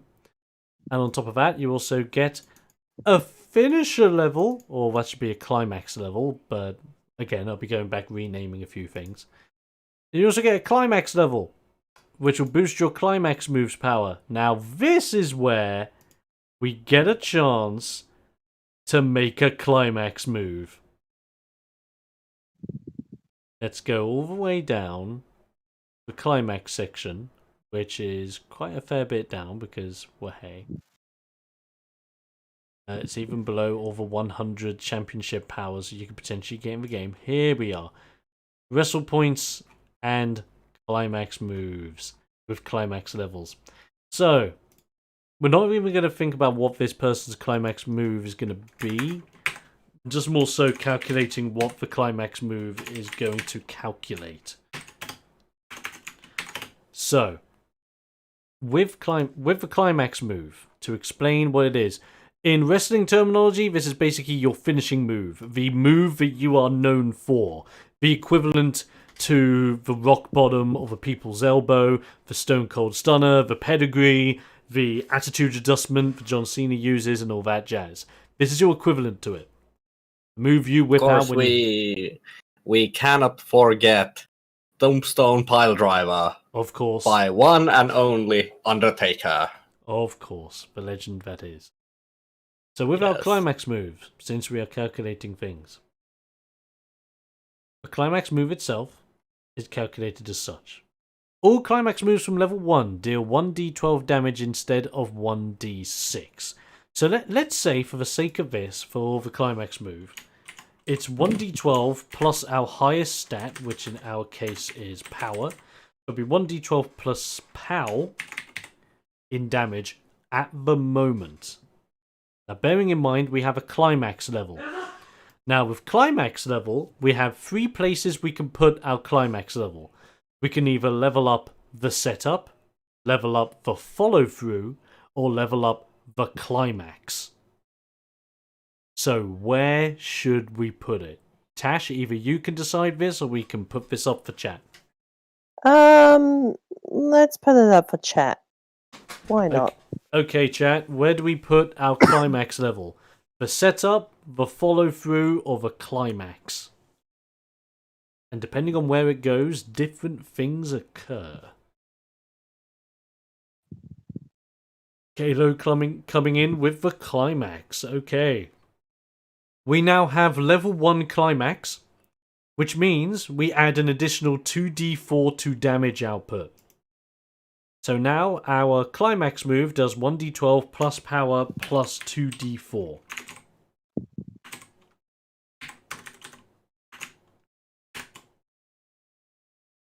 Really nuts. Everyone loves the climax. Ain't that right, James? Ain't that right? Mm-hmm. The ladies Yeah. love it. That just sounds... God damn it. God damn it. They're going to make fun of it anyway. Why not? Let's just go through through with it, alright? I don't want to use for turn finisher because technically it's used in the WWE games and I don't want to end up getting copyright striking, now do I? And cease and desist orders. No, we don't. No, no, no. But hey ho. Oh, lovely. Everyone's preaching it. Love it. Right. Next on the list. Let's give it a roll. See what I can get. One, 2, 3, 4, 5 extremists. We don't have the smarts for it. But you know what? To help us out a little bit, why don't we make Powerhouse level 5? Yeah, let's Yeah. do that. So now that we've made Powerhouse level 5, let's have a butcher's. At level 5, Powerhouse gets Hammer Stamp. Let's sort that out first. So, level 5, Hammer Stamp. With Powerhouse. You are so powerful that you can drop the hammer whenever it is required. From level 5, you can attack with a Hammer Stamp, which causes a quake in a 15-foot circle around your position. All wrestlers within range must roll a power save, and on a failed save, they are downed and take 2d4 plus power in damage. Allies gain immunity to the effect from level 10, and the range increases to 30 feet at level 15. This skill can be used equal to your harm power before requiring a rest. Yo. This is now crazy. Now you have AoE potential? What? What is that? What? And that's immune to allies at level 10, bearing in mind we're level 5, 6, 7, 8, 9, 10, 11. So right now, you now have a power AoE attack that your allies are immune to. Whoa. Crazy times. But we have the big one, ladies and gentlemen. We also have, if you look at the table, a +1 to either AC or a stat of our choosing. So I'm going to leave this up to you guys. Do we boost our AC or boost a stat? I will let you guys decide. Even though I probably know where we're going to go with this. I was gonna say, what's the AC so far? AC is 12. Okay. There's also bearing in mind I haven't been calculating health this whole time, but we can just add the health at the end and just see what happens. Yeah. Okay, so James says boost AC. Fox says for stat. I would say the stat because then we would have more cross-class possibilities. That's There's a fair. point. That is a very big point. And the trick with this build is to just go as crazy as we want with all the cross styling. Yes. So with this in mind, ooh, we already have 2 votes for stat boost. I'm gonna have to go with the odds. We're gonna have to boost that stat, but what stat do we boost? We have 6. Now, this is bearing in mind with these stat boosts, you can only boost a stat up to 6, and you cannot boost it past 6. Yeah. Have that in mind. The only way you can get a stat higher than 6 is if you rolled a 6 and then added racial bonuses on top. That's it. So, with that in mind, we can put a +1 in cunning, toughness, smarts, wits, or appeal. Now, with this in mind, I want to put it in either cunning or wits. Because if we get those to 4, we've already got more options available to us. Okay, so here's my opinion. Right. With the strong style, I believe it relies a lot on cunning. So I would say put that point in cunning. I agree. I really agree, because cunning is used a lot with strong styler. So, Yeah. this is what we're going to do. Cunning will now become 4, which means the harm stat will become 2, favor stat become 6. A nice little change to stats there. But more opportunities may just open for us as a result of this as well. Do not be disheartened. Right. As that has been made, Foxy, can you do the honours, please? Yes, I can. Already rolled too far, damn it. God damn it. Rolling! I need to set And bookmarks on this. that's 3. It is a 3. I see. Yes. Ooh. Okay, with a 3. Brawler. Ooh. We may just needed that point in cunning, because I have a strange feeling Brawler needed it. So, can we become a level 1 Brawler? We need 4 power and 3 cunning. We've got the stats. Ta-da! Right. With this in Nice. mind, we are now a level 1 Brawler. This is getting even more nuts. So we are now a level 5 Powerhouse, a level 3 Strong Styler, a level 3 Icon, and a level 1 Brawler. So that's 5, 6, 7, 8, 9, 10, 11, level 12 has gone into Brawler. But what does level 1 Brawler have? I hear people cry. What does that level 1 brawler have? Thank you. You're Thank you, welcome. random person in the back. So, level 1 Brawler. You have the skill known as the Old 1-2. Something that Lavanya would know very well.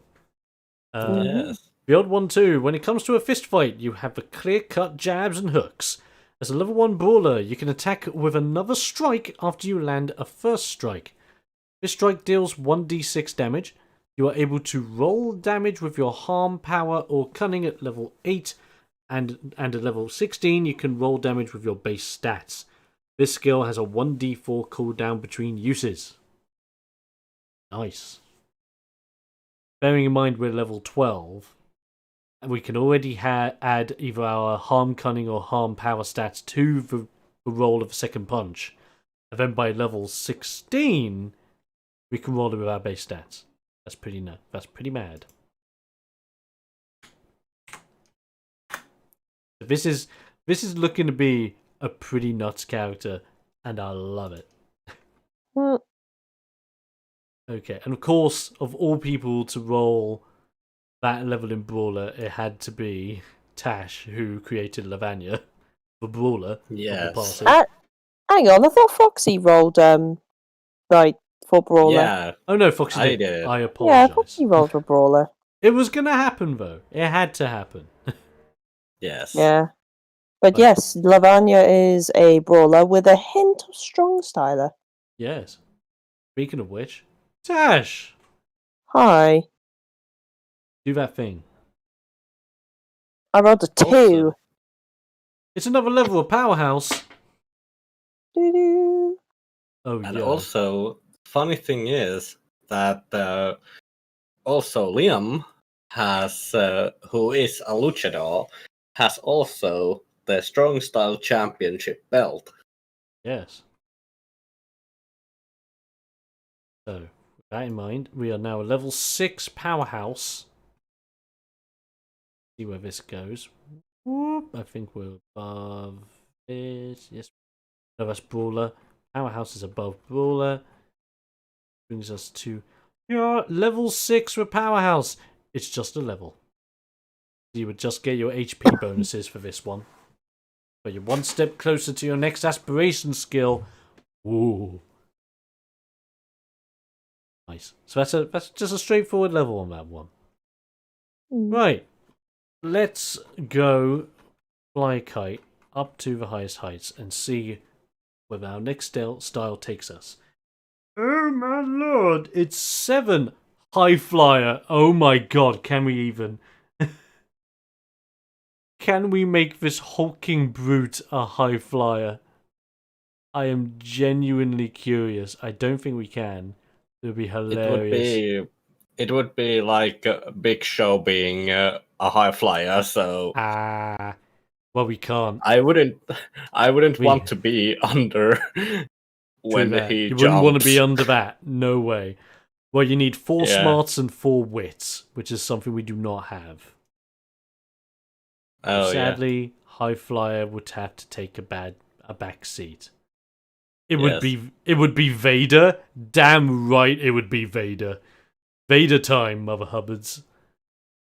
Love Vader to pieces. Oh my god, what a ledge. What an actual unit. Right, with this in mind, and for the fact that we brought up Vader, I think we need our next level in Powerhouse. Just to make up for that. We will become a level 7 Powerhouse. We are 7, 8, 9, 10, 11, 12, 13, level 14. So the next one being 15. And we only have 5 levels left. So what do we get as a level 7 Powerhouse? We get our next aspiration skill, which we are a power absorber. We get Smashing Reflection. The damage you take, you can also dish back. From level 7, when an opponent deals damage to you, you can inflict harm power damage back to your opponent, and you must succeed in a toughness check to achieve this. Basically, bounce back that damage. In a nutshell. Nice. Works. Solid. And with that in mind, Foxy, next one's you. Number 15. Where will number 15 land? We'll see it as soon as now. And it's going to be 4. That is so I think that's Luchador. It's Luchador. Do we have the stats now? This is a point. We put a stat in. Do we have enough for Luchador? Or are we still out? 4 cunning and 4 peel. And last time I checked, we have 4 cunning. It's a level of Luchador. Hey. He has embraced his inner Lucha Libre and has become a Luchador. Oh my lord. How crazy has this suddenly gotten? As a result of this, he now has the skill Guerrero Enmascarado. You never remove your mask, but if you did, you would be completely invisible. From level 1, as long as you wear your mask, you may roll with a +2 on appeal checks and saves. When you take your mask off, or when you lose your mask, you become someone nobody knows, and gain +2 on cunning checks and saves. Lord. This is starting to turn incredible. Rifing! Hello and welcome. Interesting name as well. Right. We are now in level 1 Luchador on top of this as our 15th level in character creation. 5 levels remaining. Where will we go? Do you think that Corey Graves could be the SmackDown hacker? Potentially. I mean, I know Corey Graves is looking to come back into the ring as a competitor again, which I'm so happy for. I love Corey Graves to bits, and I hope he gets another chance in the ring, as long as he's fit and healthy to do so. It would kind of make sense. I'll be interested to see if it is him. I'll be very interested. And what an interesting gimmick change of that. I say gimmick change, but in fact, that would actually give him a good character as well. I quite like that. Anywho. With this in mind, it is...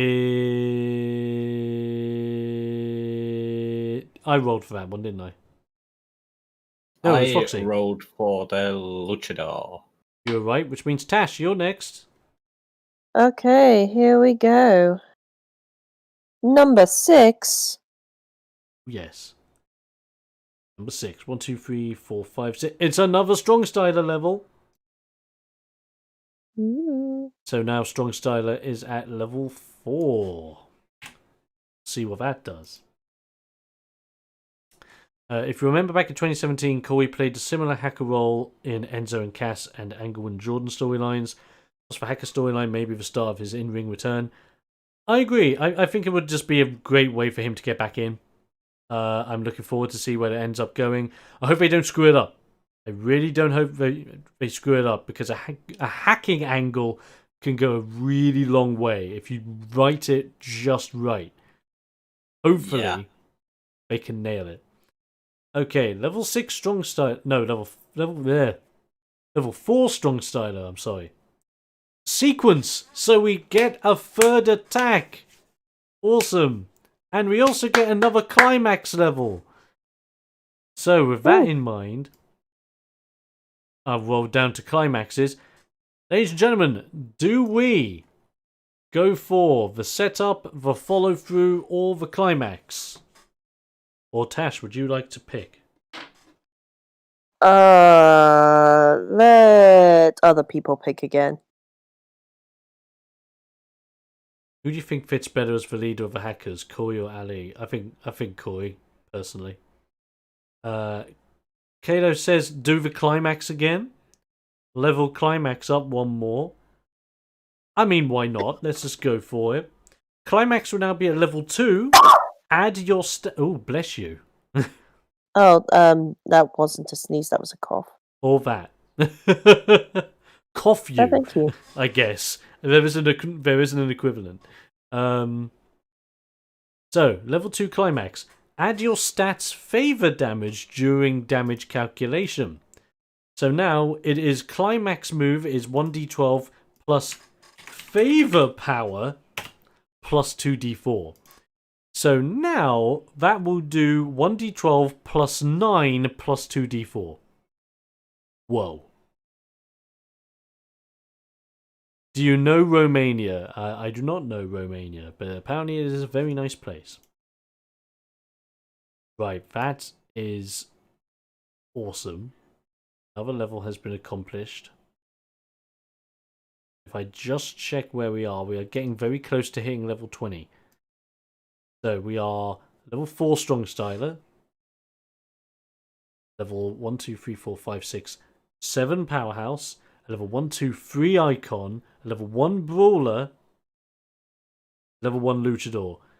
We are level 16 right now. Coming up to level 17.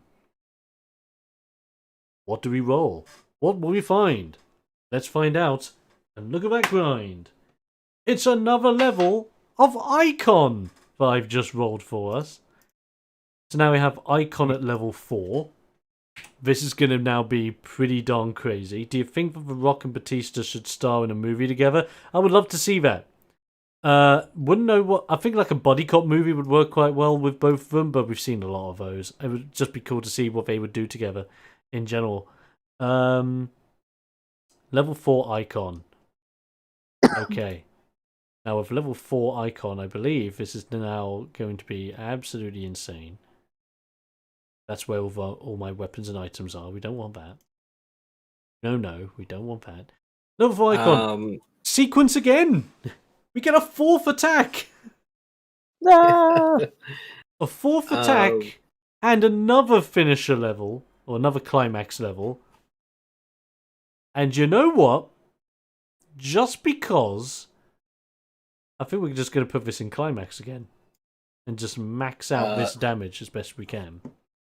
Think about how awesome it would be that there would be The Rock and Batista being buddy cops, and then they are fighting against a villain who is played by Stone Cold. I would love that. Actually get all the wrestlers involved. No, and then you know who like has like, you have like all these wrestlers that have hilarious cameos in the film, and then you find out that the boss, like their boss. So you have The Rock and Batista teaming up in the Body Cop movie, and their boss is John Cena. Oh wow! I love that. No, That would no, be actually John really Cena. awesome. No, you have John Cena and a different wrestler as faux buddy cops. So it's two no. buddy cop teams against each other. That'd be Oh, hilarious. that would be hilarious. Yeah, I agree. Eric Rowan should join Dark Order, or he should create his own creepy stable. I'd be interested to see that. I think Eric Rowan just needs a bit of a gimmick change. He's just... I don't like any of the gimmicks that Eric Rowan does. He's just not...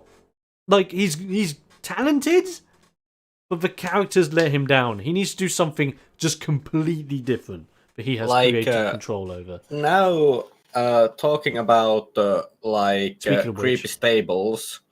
Oh, sorry, 1 second, Foxy. Just give me a second while I explain this. We're going to go level 3 Climax, by the way, which will mean now we have create an AoE effect that hits all enemies within 15 feet. So now it does this damage and has a 15-foot circle of range. Nice. Anyway, carry on. So, I was thinking Eric Rowan would go very well with Bray Wyatt the Fiend. Well, it doesn't help that Eric Rowan has been removed from the company, so he won't be in WWE anymore, sadly. Plus, true. He's done his stuff with Bray Wyatt before, and so just putting him with Bray again is just typical, and I wouldn't want them to do anything typical with Rowan.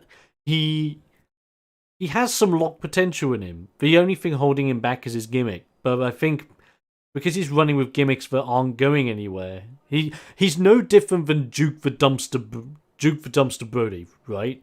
Where it's a gimmick that's just for the sake of having a gimmick. That's the problem with Eric Rowan. You give him creative control over his character, he can probably knock something out of the park, and I'd be interested to see that. Right, so whilst we do this, I'm just going to add these up quickly, just so I can add these up in total. So we have 7, 1, 2, 3, 4, 1, 2, 3, 4, 1, 1. We are level 17 total. We have 3 levels remaining. But where will we go next? Who just rolled the last one? I think I did. I can't remember. Question mark. Who else? Foxy. Oh, okay. No, it couldn't be me because latest roll in Roll20 is from Tash. Okay, So it must have it been me then. Probably Must have was you. Yeah. If you heard that Becky is rumored to star in a Marvel movie, can you imagine her meeting Drax the Destroyer? No. No. No. No. I do not want that to happen. Because not that I have anything bad on Becky Lynch. But Becky Lynch, first off, she's pregnant. I'm so happy for her. I'm blown away that her and Seth has successfully conceived. Cannot wait to have a wrestle baby on the way. That's friggin' dope. Really good news during this time. If she were to star in a Marvel movie, I wouldn't even want her to be a protagonist. I would either want her to be a side character that is either going to be a good / bad guy, where you don't know either or I want her to be a badass female villain. Because we do not have a badass female villain yet in the series, and I would love Becky Lynch to be that villain. It would be so dope to let that happen. Or, in all honesty, I would love to see Becky Lynch being Squirrel Girl. Because she would just fuck people up, and Squirrel Girl, as we know, is the most overpowered Marvel hero known to mankind. Squirrels! Anyway. With that in mind, Foxy, you're next. And we are going with the 7. 7. High flyer. We know we can't do that. Yeah. So that's gonna be an 8. So another player. Another level icon. We're now level 5 icon. We're now level to 18. What happened with Bo Dallas? As far as he's still in the company. He was not released in the recent wave of releases. He's still in. I just think he's just playing like a more background role at the moment. I wouldn't be surprised if he joins Bray Wyatt. That would be awesome because Bray Wyatt and Bo Dallas are actual real life family members. That would be so dope to put Bo Dallas into that shoe. But at the same time, I want Bo Dallas to go solo and have a new gimmick change because Bo Dallas can work. There's a reason why he was the first NXT champion when NXT changed to being more serious. People forget that. He needs his time again. Beat up. So, with that being said, let's roll over to Icon. See what we end up getting now. So Icon is now level 5. Level 5 Icon will get Loudmouth. Have a look at that. Loudmouth for level 5 Icon. You cannot be silenced, and if anyone dared to try, you would make them regret it. From level 5, as a function, you can put an opponent into a headlock and scream directly into their ear. This counts as a hold and deals 1d6 plus wits worth of damage. Nice. Now you even have a submission move on your hands. Lovely. But because you're a level 5, in Icon, we also get the stat or AC boost. Finally, our second one. So, we have our second boost. Do we put it in a stat or do we put it in AC?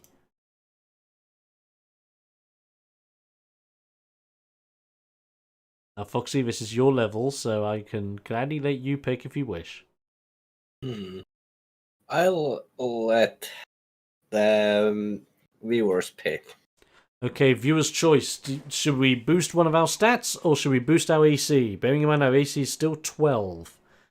Even at this later stage, we're level 18 and still have an AC of 12. Yeah, this is a pretty nuts build and I'm loving it. Bo would leave WWE. I'll imagine him shaving his beard and returning to his old NXT attire and to become an underdog babyface in AEW or NWA Power. I could see him probably doing better in NWA Power than AEW personally if he was to leave the company. If he was to leave WWE right now. I think WWE and Bo have a plan. I hope Bo gets the chance. But there you go. You know what, James? I think you're right. I think we need AC boosting that little bit by now. So we'll take it from a 12 to a 13. Sorted. With that in mind, we have 2 levels remaining. The next one being Tasha's choice. Oh boy, okay, righty-ho. So let's have a roll. It's a 2. It's a Powerhouse level. Bringing Powerhouse to level 8. Damn. See what a level 8 Powerhouse brings to the table. Even got AC on Rifing. Very good. Okay, Powerhouse, level 8. We get a Climax level. Okay, so with that Climax level, do we put that on Climax again and just keep going? What do we think? I think we should. Just to... May as well. Might as well, just to keep pumping up that bad boy. Let me just bring it up for us on screen so we can actually see it. Okay, so we have Climax level 3. This is Climax level 4. Add an additional 2d4 to damage output, adding up to 4d4 damage die. So now, our Climax move will deal 1d12 plus favor power plus 4d4 in a 15-foot circle. Damn. What? Jesus. So let's if I were to calculate this right now, effectively, if we were just running off of our Climax move alone, it would be well if we were to get the maximum possible damage that we could out of this, it would be 12 plus our power favor stat, which is 9. Plus 4d4, which if you got the max of it would be 4, 1, 2, 3, 4, 1, 2, 3, 4, 1, 2, 3, 4, 16. plus 16. Oh, wait, sorry. I'm doing this all over the place. Plus 9, plus 16. You would be doing 37 damage on your climax move alone in a 15-foot circle. Jesus. Yeah. Nuts. Absolute nuts. And I love it. In 2019 was Kofi Mania, and in 2020 was Drew Mania. Who do you think should be the next wrestler who has waited for 11 years to win his first world title at WrestleMania? Well, who's been waiting for 11 years? That's the question. Should Bo Dallas get it at WrestleMania? Yes. Give it to Bo. No, in all honesty, I know exactly who should have that next WrestleMania moment, or who should have the next WrestleMania, SummerSlam, or Survivor Series moment. I think Aleister Black deserves a chance at World Champion. If they were to push the new boys, push Aleister Black. That man is a god. Holy damn. I agree with you. Absolute. Like, you want to talk absolute units? He is one. Yeah, he is one. He's amazing. And what a unique style, unique gimmick. A gimmick that has also been made even more because his entrance and his gimmick in general was actually given advice by The Undertaker himself, and you can tell. Like, he got advice directly from Mark Calloway, just like Finn Balor got more advice from The Undertaker when Finn turns into Demon Balor. It's so cool, and I think he deserves that shot. It was so darn badass. But with that in mind, we are now on our final level. We are on level 20 of this crazy character. But where will that last level go? I think it should go to the viewers, personally. Yes. You know what? I think you got a point. Do you think Riddick Moss should join MVP stable with Thorne and Vink? I'd like to see that. I think that's a half-decent idea. Guys, we're leaving it up to you. What style should we leave the last one to? Bearing in mind the stats that we have available to us. We can pick any of our ones we have here. Or we could just pick a level of the ones we already have. So we got Powerhouse, Brawler, Luchador, Strong Styler, and Icon. I know of the ones we can pick. Don't think we have the stats for Technician. I know we don't have the stats for Extremist or High Flyer.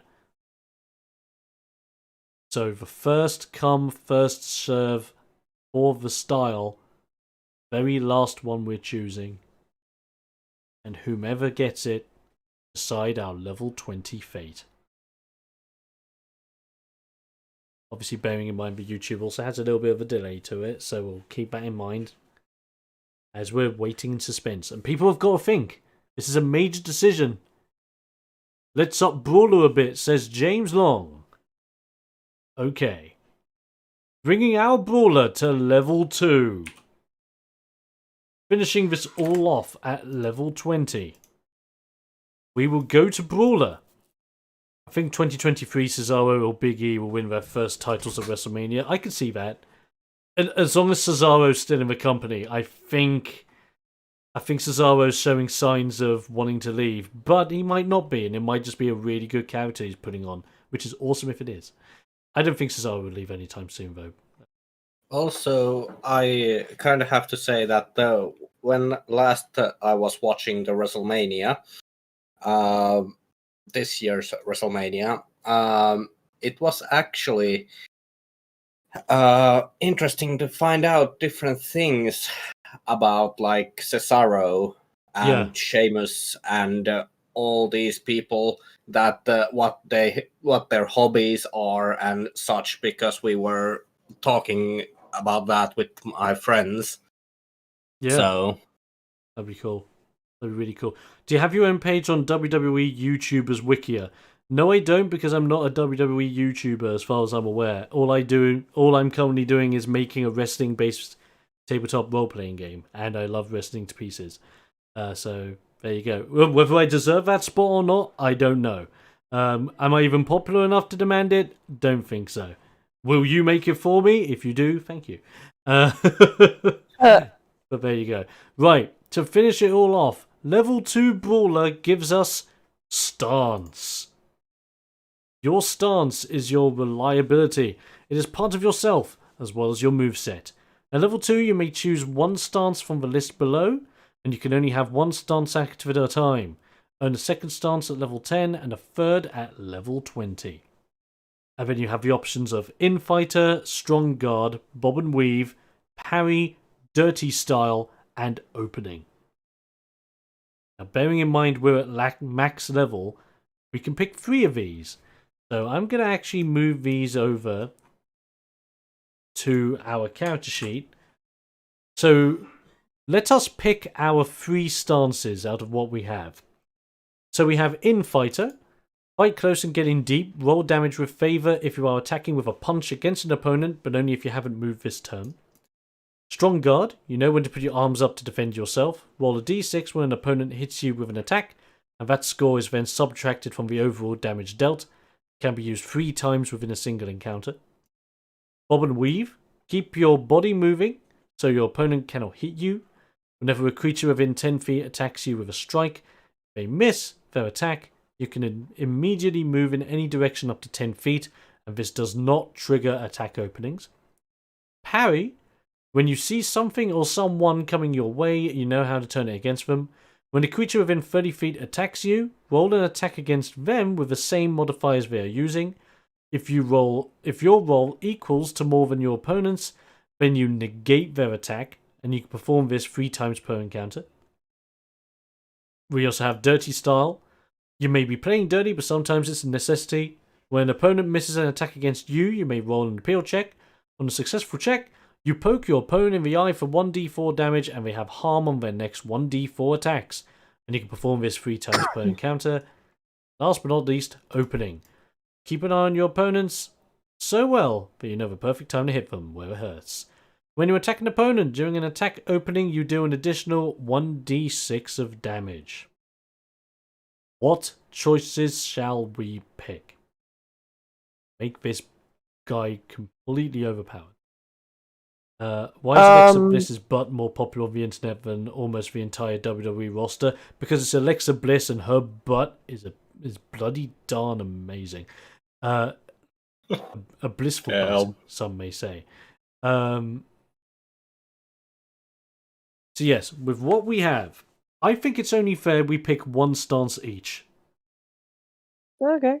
Because there are 3 of us, and we can pick 3. I'm cool with that. Yeah. Okay, let me find the stance. Okay. I mean... okay. We might need Bob and Weave due to our low AC. You got a point there. I've got a point. True. Keep your body moving. If they miss their attack, you can immediately move in any direction. But it doesn't say anything about AC. In my experience, Strong Guard is really good. Although you can only use it 3 times within a single encounter, at least it shaves off a bit of damage that's dealt with. And it could be the difference between staying conscious and getting knocked out. Very true. Yeah. So what page are those on? According to my one, they're on page 48. Okay. Dances. Why most of Wrestling Fang thinks that Matt Hardy, John Moxley, and Batista are the weakest links of their respective team/stables. I will correct this. Matt Hardy is not a weak stable member. Matt Hardy is amazing. The only problem with Matt Hardy and the Hardy Boys is that Jeff was just simply more popular. It was a popularity contest and Jeff won. Simple as. John Moxley wasn't weak in The Shield. John Moxley just had a bad character in The Shield. That's not his fault, that's the writer's fault, and we all know how bad they cocked up John Moxley's character in the WWE. No offense, Dean Ambrose sucked as a character, but was amazing as a wrestler. Put it that way. And Batista, by far, was not the weakest member of Evolution at all. If anything, Evolution did not have any weak stable members. Batista seemed weak to begin with. But if it wasn't for the fact that they built Batista to be the very person that then broke down the Evolution by the time WrestleMania 21 came to pass, that is how you make someone who may necessarily be the weak link into someone who makes that stable and makes that long storyline work. So I don't think any of them are weak, it's just the situations they were in, personally. Right. Back to choices. Yes. I'm going to put my 2 cents in. Mm-hmm. And I'm going to put a star on opening. Because I think opening can be very beneficial. If you have an attack opening happen, an extra d6 worth of damage could just be what you need. That is very true.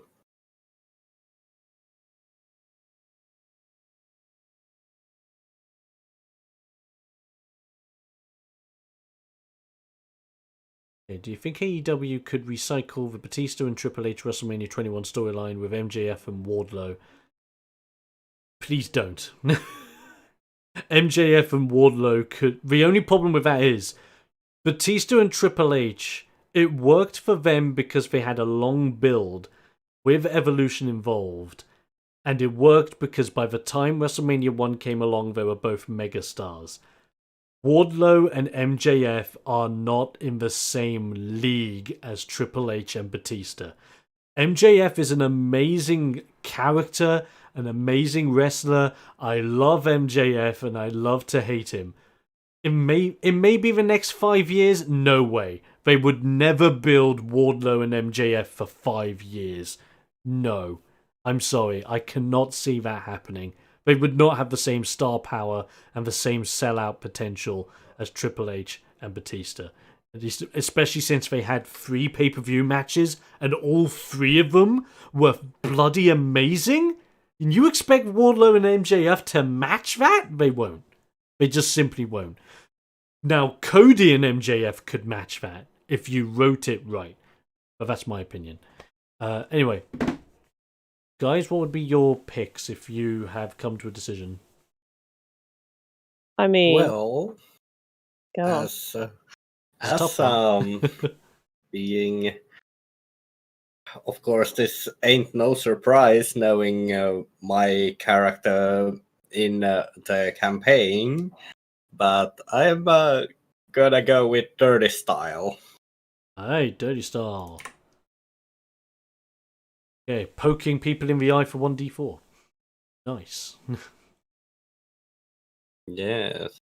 In other words, Liam's character, Liam is the sort of person who can't really do much unless they can cheat.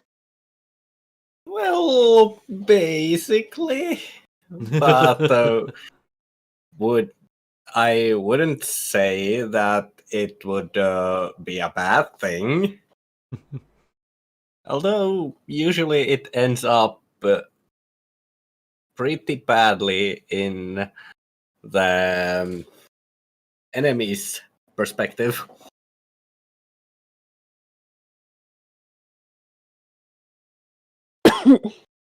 Okay, Tash, it just leaves your choice if you have come up with a decision. I think I already said my decision and go with the strong guard. Oh, yes, you did. Right. Strong guard. Brilliant. Let's get rid of the ones we did not pick. Bob and Weave can bob and go. Harry is gonny. And ladies and gentlemen, with that, we have created a pretty damn insane level 20 character in Ring Warriors. Bearing in mind we haven't done the HP editions, but hey ho, it is what it is. But they are a level 4 Strong Styler, a level 8 Powerhouse, a level 5 Icon, a level 2 Brawler, and a level 1 Luchador. This is insane. And this is how crazy your character sheet could end up in the wonderful world of Ring Warriors. Indeed. It's actually nuts. The thing is, though, I'm actually going to save this because it may just pop up. You never know. Never truly know. Saved out when it wants to. Randomly created level 20 character. That is what you will be saved as. Ladies and gents, that is how crazy your character can end up becoming. With some mad abilities, some crazy kits, and all that jazz. Did we end up making Shinsuke and Keith Lee in the same character? I think we basically did. It's a mixture of Shinsuke Nakamura and Keith Lee, and I love it. So should we just call him Shin Lee as respect out of Shinsuke and Keith Lee? I think we should. It is Shin Lee. Shin Lee. I love it. I actually love it. Ladies and gents, thanks to your help and thanks to you guys watching it, we have created Shin Lee, the male Asian whatever the fuck. And I love it. What roles do you think that Corey, Ali, and Gable could have in the hacker storyline? To be honest, I'm not too sure, especially for Gable, of all people, but we'll have to see. We'll have to see. But ladies and gentlemen, sadly, with us creating a level 20 character, we have come to the end of our stream for this evening. It has been fun, though, and I think we can agree that this has been a fun experience making a character. Yes, it has. Fair. Which leads me to bringing us to have a little bit of a closer chat, so come here for a second. Good boys. So, ladies and gents, thank you very much for joining for this interesting episode of Ring Warriors. Some really good times. The keyboard warriors, Vince and the writing staff taking a dig of a new generation. I know, right? See you, right thing. Thank you very much for joining in. With that being said, guys, thank you so much for joining in. Thank you for having a bit of a laugh when it comes to making a character. As you can see, character creation is pretty much straightforward, and it's pretty darn crazy, going in any which way we want. Bearing in mind we were randomizing basically every class level up that we were doing. With that in mind, we actually hit a couple of stat ups. We actually hit quite a few climax levels. We would have had 4 basic attacks in a single sequence on top of bonus functions, which would have enabled even more damage, debuffs, you name it. This was nuts. Yeah. And this is exactly how nuts your character could be in Ring Warriors as well. So, ladies and gentlemen, I hope you have enjoyed. If you have, please consider following, subscribing, all that fun jazz, and obviously take your dice with you so you may roll it wherever you go. If you wish to support the stream in any which way that you could also, if you have already followed or any of that jazz, or if you wish to delve a little bit deeper, you can come over to the Discord server. And over on Discord, you can come on down, have a laugh with me and everyone as we play video games and do all sorts of other stuff. I don't just stream here on the Fridays, I also stream whenever I can on other games as well. Currently doing a run of Final Fantasy VII because I'm really blind at it and I barely remember anything, as well as doing a run of Pokemon Ultraviolet, a hack of Pokemon Fire Red. Whilst that, I'm also playing Final Fantasy XIV a lot, so if anyone is up for that, please give it out. With that said, ladies and gentlemen, it will be goodbye from my wrestling buddies Tash and Foxy. Bye-bye. Yes. Bye-bye. Lovely stuff. And it'll be goodbye from the most explosive man on the planet, Don the Exploder Coles, your beloved game master and creator of the most explosive game known to tabletop. Until next time, guys, stay explosive. See you then. Ta-ta for now.